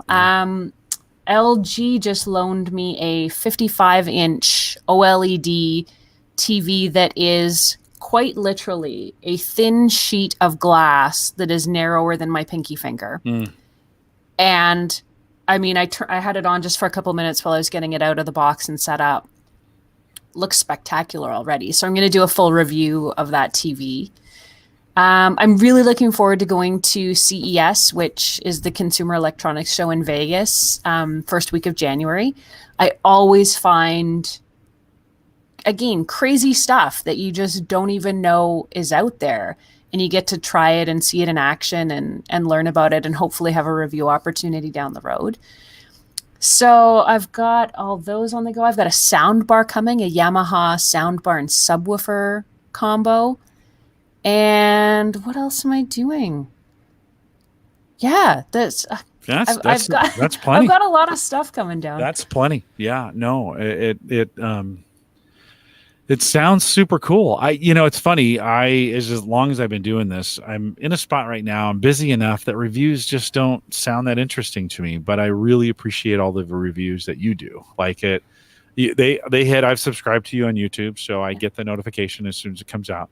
Sometimes I try to be the first person to watch it. That's just, that's kind of one of those kinds of things that I'm weird about. But I'm really enjoying like just watching your reviews and the stuff that you're doing. I think you fit what we do so well here. You're kind of an extension of Home Gadget Geeks. So thank you for all the work. Thanks again for kind of coming on here and being a part of all the things that we do and being so kind to be on. We appreciate that. We'll look forward to catching up with you springtime or so. I think so. I hope so. See how the van's coming along and hopefully you're still the van. Well, you're still married. We'll just hope at that point that so far so good. Okay, good. I wouldn't want the van to get in the way or skinny dipping people. I don't know whatever's going on with van life. I have to work on that. Have to work on those pictures. Whatever's going on with van life. Aaron, again, thanks for coming on. We'll let you go so you can go back to your program already in progress. And thank you for coming in. Mike and I will wrap up things here. So I appreciate it. Thanks, you too. Happy holidays. Have a great Happy Christmas. holidays. You bet. You bet. We'll see you, Aaron. Well, with that, we'll remind folks, if you want to support the show and join us on Patreon, you can do it at theaverageguy.tv/Patreon. I want to thank everybody for doing that does it. It's just at Christmas time. Tajowski sent us some beer this week, which is always great. Joe, thanks again for doing that. And it's just fun to get those things and share them with you guys. I get to share them with Mike. It's just enjoyable. So we appreciate your generosity in you guys doing that. 100%. Yeah. No, super great. See what else am I supposed to say? Just totally lost. I totally did. I totally lost my train of thought. Don't forget theaverageguy.tv, powered by Maple Grove Partners. Get secure, reliable, high-speed hosting from people that you know and you trust. Christian just did a bunch of upgrades. By the way, he talked about those on Cyber Frontiers 59, which we just recorded, and it will be coming out hopefully this weekend. I have 3 shows to do this weekend, so hopefully we'll have that out, but you'll want to listen to that as well. He just made some upgrades. Looking for some new customers, so if you're looking for hosting, and he can kind of configure it to be anything. He just picked up some new bandwidth or something, and he's like, Jim, It's super fast. So if you want to head out there, if you got some things you want to host, Mike, you got something. You're hosting something over there. I do, you? yeah. I still have. I need to do some updates to it. I kind of was giving myself some time to get into ham. I did some initial ham posts, and I've been waiting to get back out there. Yeah, I have a ham. W0egr.com is my domain out there. Yeah, it's freakishly fast. So it's just super crazy. Don't forget, you can also listen to us on our app, Android, iPhone. Patreon subscribers help pay for that as well. And Spreaker, thanks Spreaker for building that for us. It's available at homegadgetgeeks.com. I mentioned HelloFresh, and they always keep me up to date with like super great coupons, and I can get you a free week of food. So if you're starving, and who isn't during the holidays, like take a week off and do HelloFresh. Like it's super easy. Take them up on it. Yeah. You can give it a try. Sammy's home. Her and I are going to be cooking HelloFresh meals during the holidays as well. We did a poll. You guys sell him out. I've got a bunch too because you got me hooked on it. Are you guys liking it? And you're able to skip when you need to. Yeah. Like we skipped all of December because we're just busy and not here very often. So we skipped December, and they didn't have any problem with that. Yeah. No high pressure. No, like, hey, are you coming back? Right. No, they just let it go. And we got what was really cool in this last box. We got some tin pans to use for leftovers, and I was like, that's kind of good thinking. I just love that they're really thinking about not just the food experience, but kind of the whole thing, the whole experience of what you're doing there. And they got a wine club, and they've got some other things there as well. If you want to check them out, let me know. Jim@theaverageguy.tv. I'll get you a coupon for a week for free. I don't make anything off that one. There's in the show notes, there's a link. I think you get 40 and I get 30 if you want to do it that way. That's fine. Some people have said, no, I want you to benefit from it. So if you want to do it that way, that works as well. But let me know, Jim@theaverageguy.tv. We are live every Thursday, 8 p.m. Central, 9 Eastern, out here at theaverageguy.tv/live. Mike, you told me you're out next week. Is that true? What are you doing? I know. We have it's kind of cool, actually. We have for our M&A department, which I'm the attorney for them, we are doing our 2020 planning, and our CEO has a lodge here in Nebraska. And we're going to go do an overnight kind of planning, retreat, fun, team building Thursday into Friday out at the lodge. So that was... You're ditching me for work? I know. Jeez. Yeah, man. What kind of freaking priorities are that? I don't get that at all. Yeah. Do we have a guest next week? Yeah, so Joel from Life Door is coming on. Oh, that's right. It's Joel from Life Door. And here it is. Yeah. Here's the unit right here. I haven't even opened it up yet. So are you doing a live unboxing on I will the show? Probably, well, I don't know. I will probably have it ready so I can show it when we're on the show. Ordered it on a Black Friday deal. I think I got it for $89 or something like that on Black Friday. Again, God, Black Friday was so great. Maybe we'll talk about a little bit of that in the post show. Black Friday deals, some things that we saw. I definitely need to start building a list of things that I want, saving money for them and buying them on Black Friday. It was ridiculous. Like usually, you go Black Friday or whatever, but something like Life Door, I wasn't even waiting. I just sitting around and I got an email from them. And they're like, hey, we're running a Black Friday deal and it's like 20% off or whatever. And so I picked it up and it came while I was gone. I also got a sweet cigar deal at Thompson's, and they sent me a lighter and a cutter in there as well. And free gift with the purchase of your cigars. Yeah. And we'll talk about this in the post show as well. Not a lot here, but I got a little rugged Herfador, which is what's the ability. Herfador?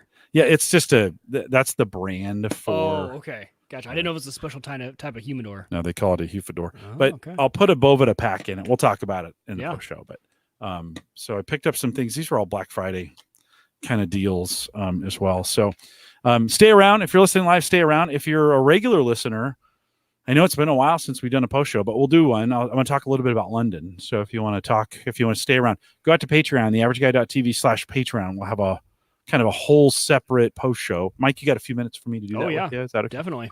So don't forget, come out and join us live. theaverageguy.tv/live, Thursday nights, 8 p.m. Central, 9 Eastern. We'll see you next week. With that, we'll say goodbye, everybody.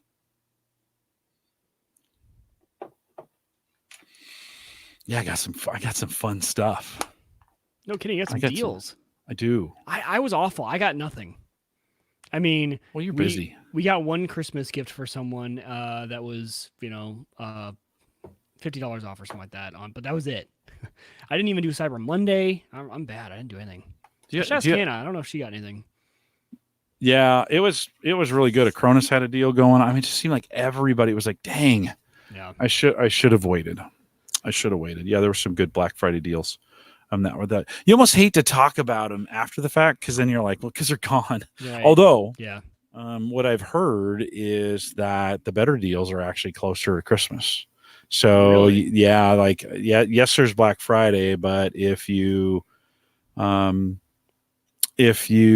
wait till the week before Christmas and watch, everybody's kind of trying to gauge their sales, and then they're changing their prices kind of based on what they're trying to juice. okay. So yeah,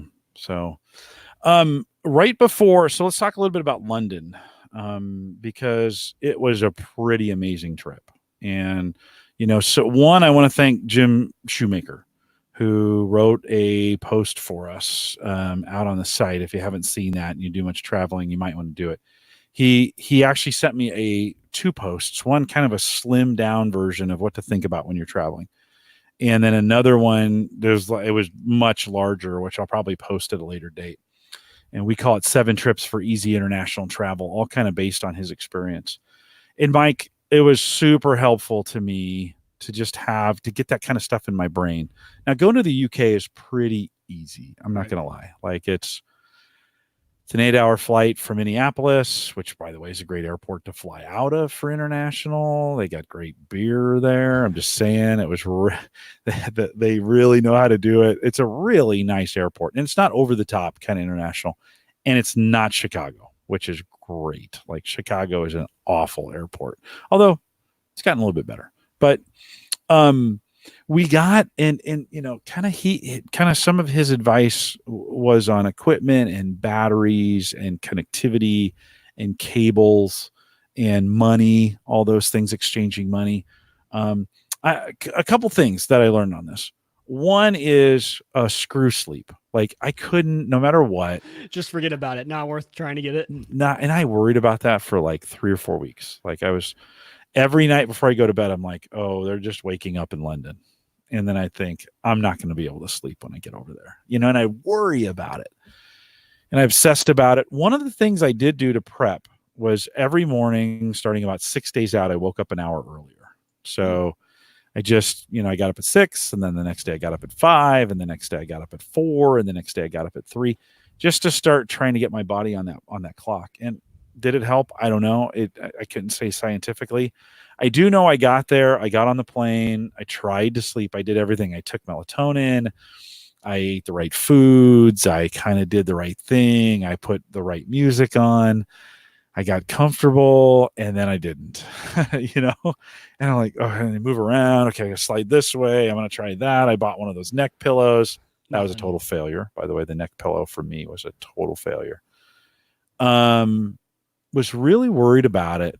And then I said, why don't I just watch movies? So put some movies on, took 3. Now, did you watch the ones built into the plane, or did Yeah. you load some up on Plex? No, I didn't take a single movie. In fact, I didn't even connect my phone to Wi-Fi on the plane. Like, I didn't use my phone. Now they have free messaging. So it was Delta. Yeah. Free messaging.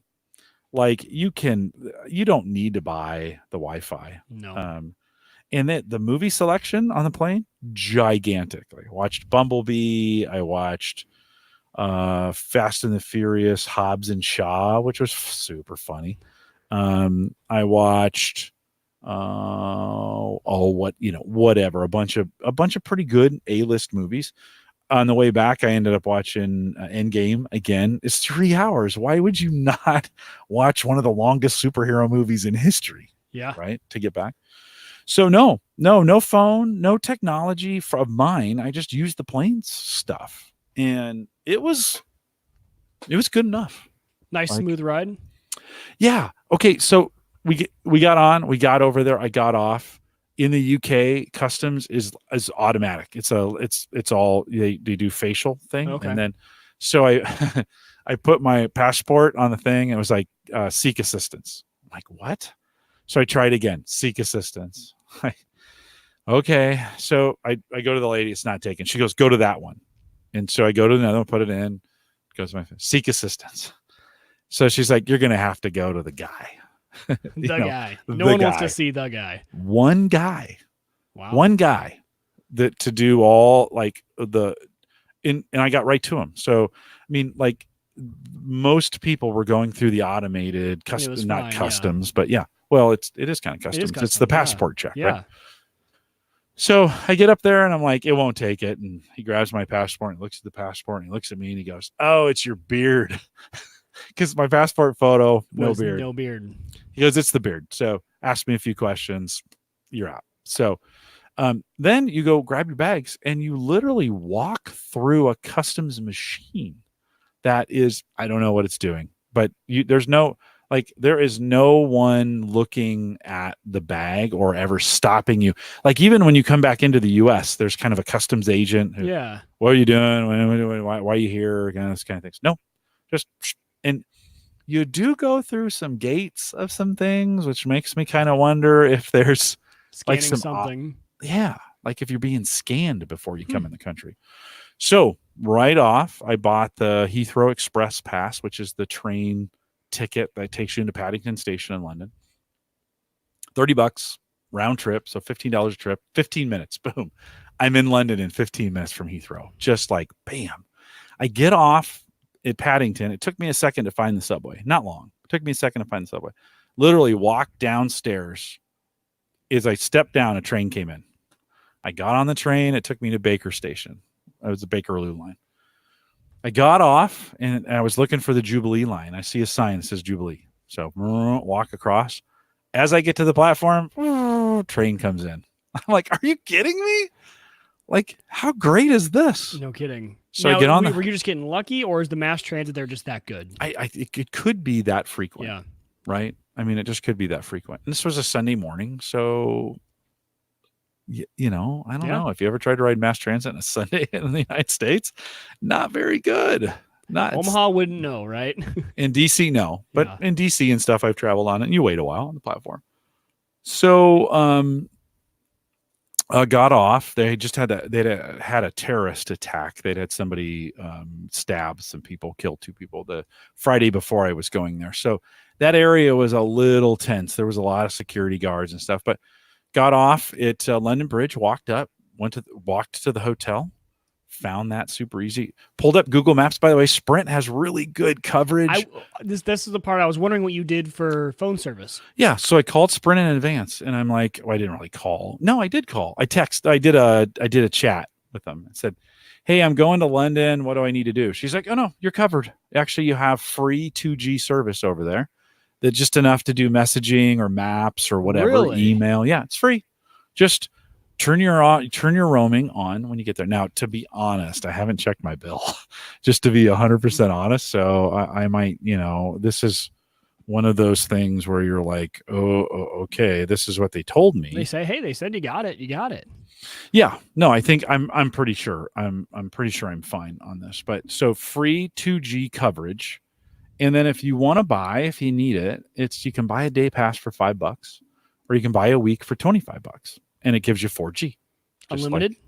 Unlimited, just like you're there. That's so I thought, well, I'll just try, what they got. Well, it's good enough I got out at the Shard and I needed to find the hotel and I just brought up a Google map and I waited an extra second. I was like, pop, just wait. Boom, there it is. Oh, it's right over there. So walk around, go up to it, checking my bags in at the hotel. Concierge was like, yeah, I couldn't check in till 3. And I did automatic check-in anyway. So I was already checked in through the app. And by the way, hotel apps have come a million miles, like a million. They're actually really helpful. And a lot of times they're your key to your room now too. Yeah. So at the Hilton, you can just say, you can get a key or your phone can be the key. Which do you want? And I took a physical key. I kind of still like the physical key, but battery runs out, those kinds of things. So dropped the bags off and then I just went touring and I started walking around, walked across Tower Bridge, took a bunch of pictures, saw the Roman Wall, went down to the bank, actually jumped on a bus and toured around a little bit on one of their city buses. met a coach, and then we were off to the races. Checking back in at the hotel, they had a US plug in the hotel where I could put if I needed it. My laptop could go either way, and I brought adapters. Yeah. That reminds me, I took a bunch of adapters from work. I need to turn those back. In. How courteous of like that country though, because like you would never see that in America. We would never put any other people's outlets in our rooms like as a courtesy, right? You're just, no. Yeah, it's pretty cool. It was super great. It was super easy. I didn't once use a battery, which is incredible. It's gone for a week. Yeah. Even on the plane, nothing. Mm-mm. I guess you weren't watching movies on your device. And they had a USB port. Oh, yeah. I could just charge right there. In fact, coming back, I had gotten up early, took the trains, got on the plane. I was probably by the time I got, I had breakfast. I was in Heathrow. I was checking my phone a lot. By the time I got on the plane, I was at 65%. So I plugged it in, charged it up, put it in the pocket, and didn't touch it till we landed. It was at 100 when we landed, and I'm like, oh, this is great. So yeah, I never touched a battery. That I took a couple batteries with me. I bought that adapter for the UK that plugs in, and then it has USB ports on it, and I used that for my watch and a few other things because they had one American outlet. And I plugged the laptop into it. I didn't need to. I could have plugged that anywhere, but it was convenient to have some extra USB ports. I think that's maybe the lesson is like, don't worry about the power conversion because most of the stuff we have is USB. Yeah. That's a great point. Yeah. Watch, phones, tablets. Yep. I mean, your laptop is really the only thing, right? Yeah. For me, that would be the only thing. Hotel had a iron. Hotel had a hairdryer. I don't really need a hairdryer, but if I need it, but my electric razor is going to last a week, right? My toothbrush is even better power, but that's going to last a week. Yeah, I was just it was one of those moments. I was kind of like, we used to really fret power, and I didn't. It was the easiest power week most of the time. Now this was a work trip, so once Monday morning rolled around, 100% of my time was at work. Pretty much. And so I was in Wi-Fi. So I connected my phone to the work Wi-Fi, which, by the way, at Gallup, the same SSID and password is good here and there. So my phone automatically connected. It was great. I was like, here I am. I'm home. I was like I was on a home network. So I never struggled with anything during the week. I was always somewhere in Wi-Fi. If I wasn't, the 2G was fine. I never did buy a pass to get faster.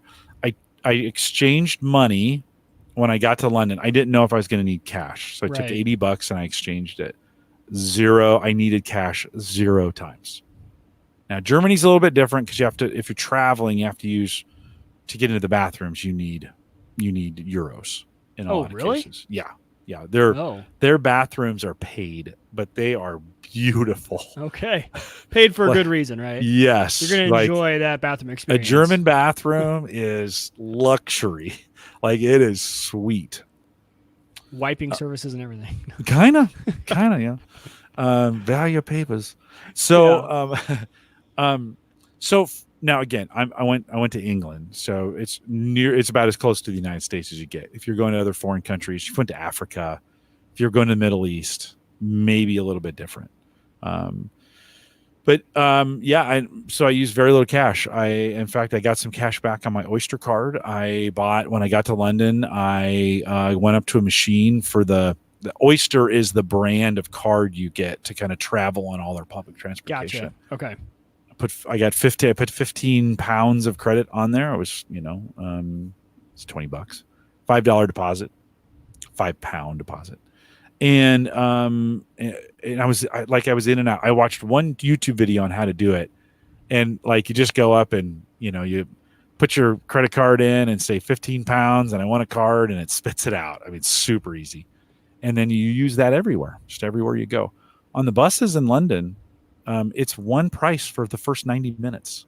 So it's like, it's a £1.25. Okay. And that's super convenient. Like Yeah. that was super easy to get around. And I think a little bit of advice is I had watched a ton of travel YouTube videos that just got me to feel like okay, I kind of know what I'm doing when I get there. I Okay. kind of know what to expect. I thought you were going kinda to say the know what opposite. I do. thought you were going to say they made you almost like anxious and worry about things you need to worry about, but the opposite. They prepared Well, you. I still worried a little bit, but when I got there, I was like, oh yeah, I've done okay. I know how to do this. I just need to find this and make sure I'm ready and go up with my credit card. I did check my credit card in advance to make sure that, and I haven't checked that bill either, but I need to do that. It's been busy since Monday. It's just been a race at work, so I have not had the time. But I got a card with no foreign transaction fees, so that worked out well. It was taken everywhere. They bring card readers out to you when you're in a restaurant. You don't give them your Right. card. They bring the card reader out to you, which was super cool. Took pictures. I packed, I don't know, 20 pounds of clothes. It was fine. I had a couple jackets, and you dress in layers. This was Jim had said in his article, pack light, exert yourself. In other words, walk around, do some things. Plan on dressing in layers, which was good advice. Take a minimalist approach. Block your wallet with an RFID blocker if you can. I think that's probably not a bad idea, no matter where you go, especially for your important cards. He said, leave your debit cards home, which I did. You can't use them over there. So I just left them at home. I actually took everything out of my wallet I didn't absolutely need. Just put it on my desk, said I can pick it up. The other thing was, I'm like, do I really need all this crap in my wallet? I don't know. Is your wallet, do you carry a thick one, Mike? No, or is mine's it a pretty very thin? minimalist wallet. Super thin. I actually love my wallet. It was super cheap on Amazon. I love it. Yeah. Sleeping was fine. So I stayed up all night, got there, traveled all day, went to dinner, came back to the room. It was about 6. I didn't want to go to bed at 6. That was too early. Like, okay, I'm going to wake up at 2 a.m. If I'm going to bed at 6, I'm waking up at 2 for sure. So I tried to stay awake. So I put my shoes back on. I'm like, I'm going to go walk around some more. And I walked around. I went down to the water. I walked all around London Bridge. I went and saw some things. I came back to the hotel and I'm like, okay, surely it's 9:00, and it was 6:45. Like, okay. Well, okay. I Still just went through more time to kill. I just went through a time dilation field, and so watched some TV and did some YouTube stuff, and just kind of went. I did get in bed at 8. I woke up, like I went to sleep, and I woke up almost instantly. I was like, oh my god, it's 11, and I'm never going back to sleep. Type thing, because that's what happened in Germany to me when I was in Germany last. My mom was snoring super loud, and she woke me up, and I couldn't go back to sleep, and I just panicked. So I turned the alarm clock to the side. That's when in a hotel I face the clock because it's bright. I like it dark. I face it away. So begrudgingly I grab the clock and I face it towards me. It's 5, and I was like, yes, You made it. I made it. You can't. I don't think you can really understand the relief of a full night's sleep in that kind of scenario. Huh. Okay. To me, it felt so Yeah. great. Yeah. If it's something you struggle with, I could I definitely was see it. stressing. Yeah, I was stressing pretty bad about it. That was one of the things that was kind of driving me or making me worried. The week was fine. Everything was cool. No issues. Getting around London is super easy. Food was great. Bangers and mash was awesome, which is sausage and mashed potatoes. Okay. Had fish and chips a couple times. Like, you do when you're in London, do what they do in London, right? Of all the things you saw, if you had to pick one, like you got to see this. Maybe it's something everyone talks about. Maybe it's something you just randomly saw. What was the coolest part? It's on Wednesday. I had to get to work early. We had an all-day event, and so I got into the Shard and the Shard is that triangle. I don't want to call it a pyramid because it's not, but it's all glass. You see it on every movie, every London movie. They fly down the Thames, and you see Tower Bridge, and you see the Shard, and Westminster Abbey, and you see the banking and Westminster and Parliament. Right, that is, and then the big wheel thing too. Right. So it's I don't know 7, and the sun is just coming up, and from the Shard I can see 180 degrees, and it's all orange, like it's dawn, Wow. and it's the most beautiful thing I've ever seen. Right, and then that night I got a chance to podcast live on the other side of the building as the sun was going down. So we started the show at 4. This is all out there on the Gallup page. If you want to see it, you can go to YouTube and search Gallup Webcast Live, and you can see the live from London one if you want. But so it's orange, it's dusk, and it's starting as we start the podcast. It's orange, and then as the sun is going down and we're finishing the podcast, it's dark, and the lights of London are in the background.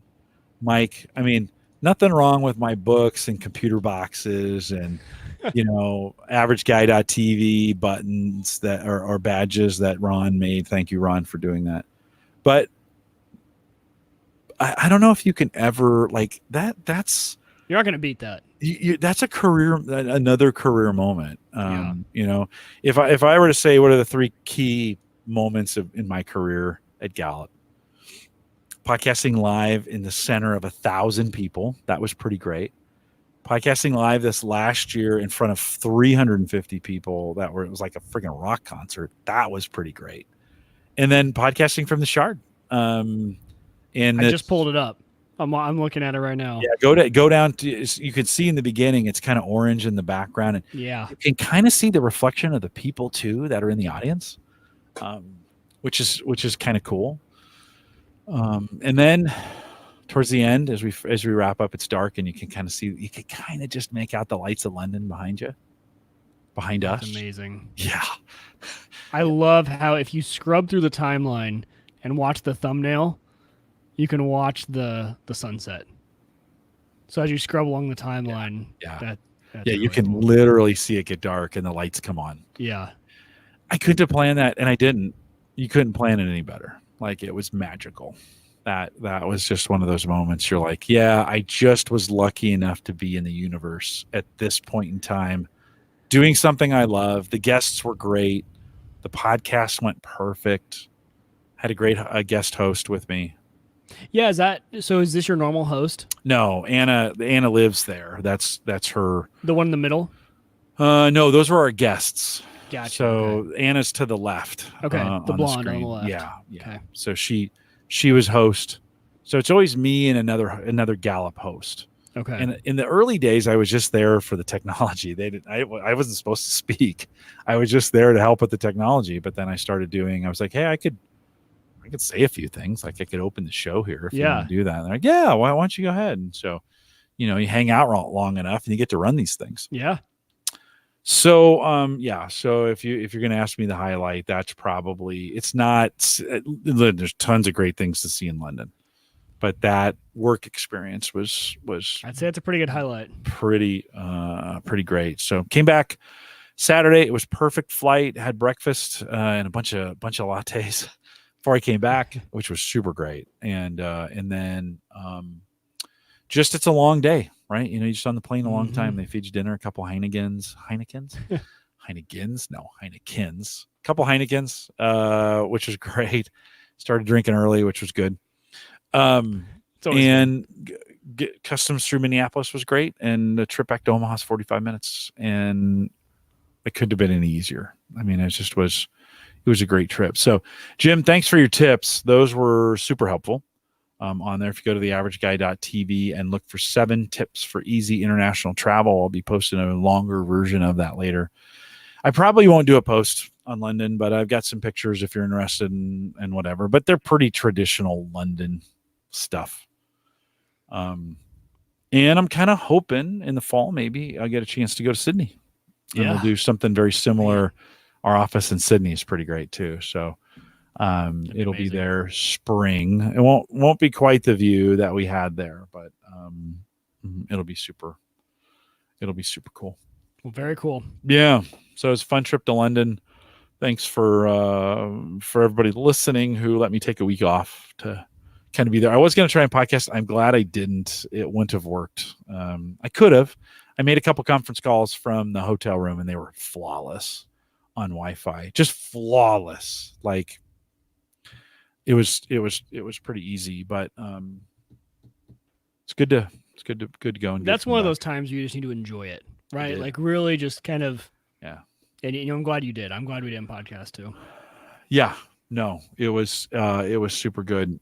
Keeping track of everything was easy.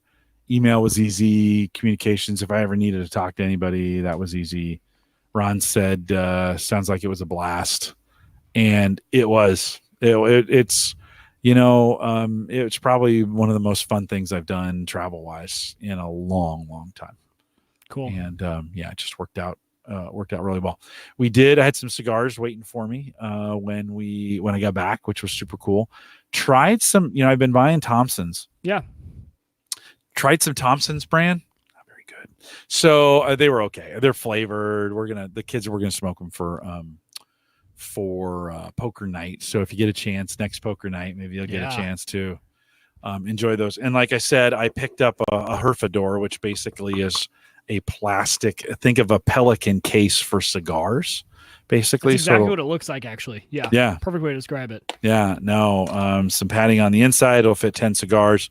I'll put a Bovida pack underneath this. In fact, it's already there. Look at that. It's like I did it already. So in fact, I'm going to take some tonight. I'm going to meet with some work friends tomorrow. So I'll load it up tonight. So I've been kind of wanting a case I can take to work that it can just stay at work. And so I always have 5 or 6 cigars I can just take. It's got a little handle on it, which is super cool. I mentioned to you, picked up a free deal with that too, where I got a cutter and a lighter. I didn't need it, just to be honest, but kind of fun to pick those up as well. Well, don't tell one of your kids and just gift it to them as their Christmas present. Yeah. Except they all have them. Yeah. But I'll probably give it away somewhere, somebody who needs it. I may take it tomorrow and see who needs one. Fun coming back. And then, of course, that Life Door box was here when I got back. And so that'll be ready to go for next week. And yeah. Oh, and then right before I left too, kind of cool.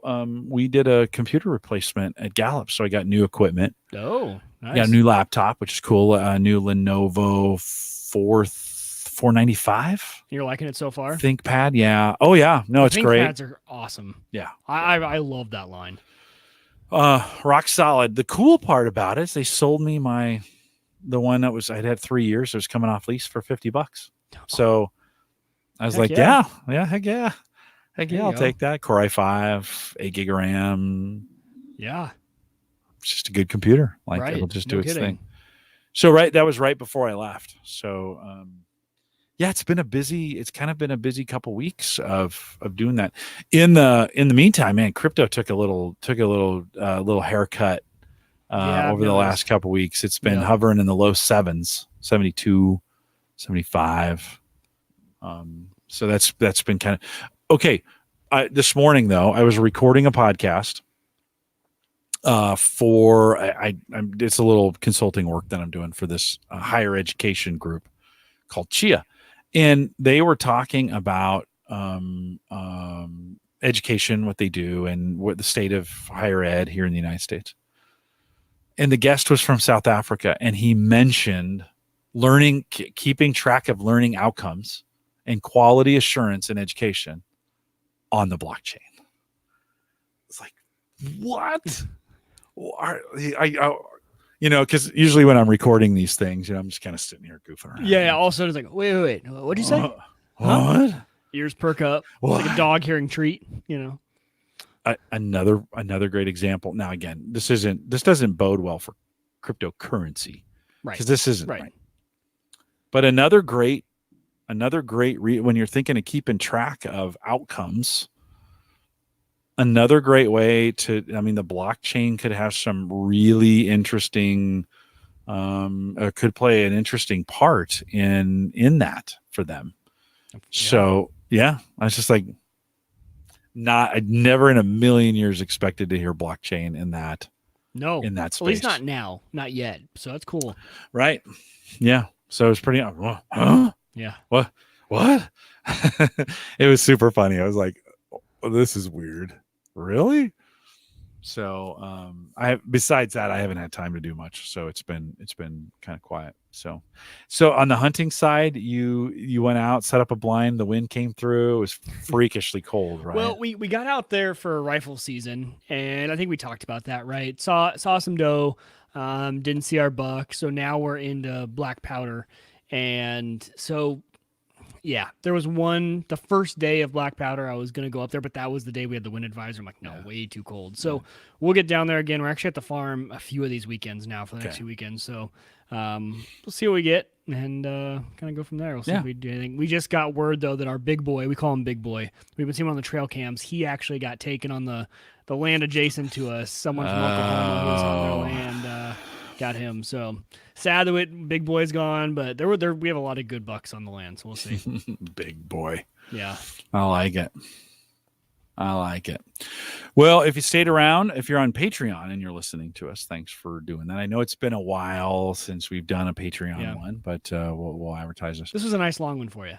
Yeah, kind of catch up a little bit. London was a good one to talk about, so I kind of wanted to get it documented too. So I in the future, if I ever want to go back or the kids want to hear any of those things, do that as well. If you're listening live, thanks for coming out. I appreciate you doing that. And we will see you guys next week. Joel and I will be from Life Door getting together, talking about fire safety and doing that. And then you said, what other date are you out? Is it January 10th? Is that a Thursday? January 9th. Paul Braren. So that'll actually work out pretty well because Paul will carry that kind of as well. But you're here the 2nd because I have that date. That's open. That's you and me. No, the 26th is Christmas. We're not gonna podcast the day after Christmas. Yes, I should. Yes, I'll and be here that day. You're good for the 2nd. And then Kevin from I have this guest who talked about technology, sports technology. This is kind of never been on the show, kind of not sure what he's going to bring, but I found him through another group, and so he's going to come and talk about sports technology. He'll be here on the 16th. Dwayne Robinson's coming back to finish his show notes, which we never got to when he was with us a couple weeks ago because we talked about his job in AI. Off another week because the Gallup Learning Series at that point, and then Jay Madison is coming back to talk hardware coming up. Yeah. Yeah, no, that's super good. Looking forward to it. If you're listening live, thanks for joining us. We will see you guys next week.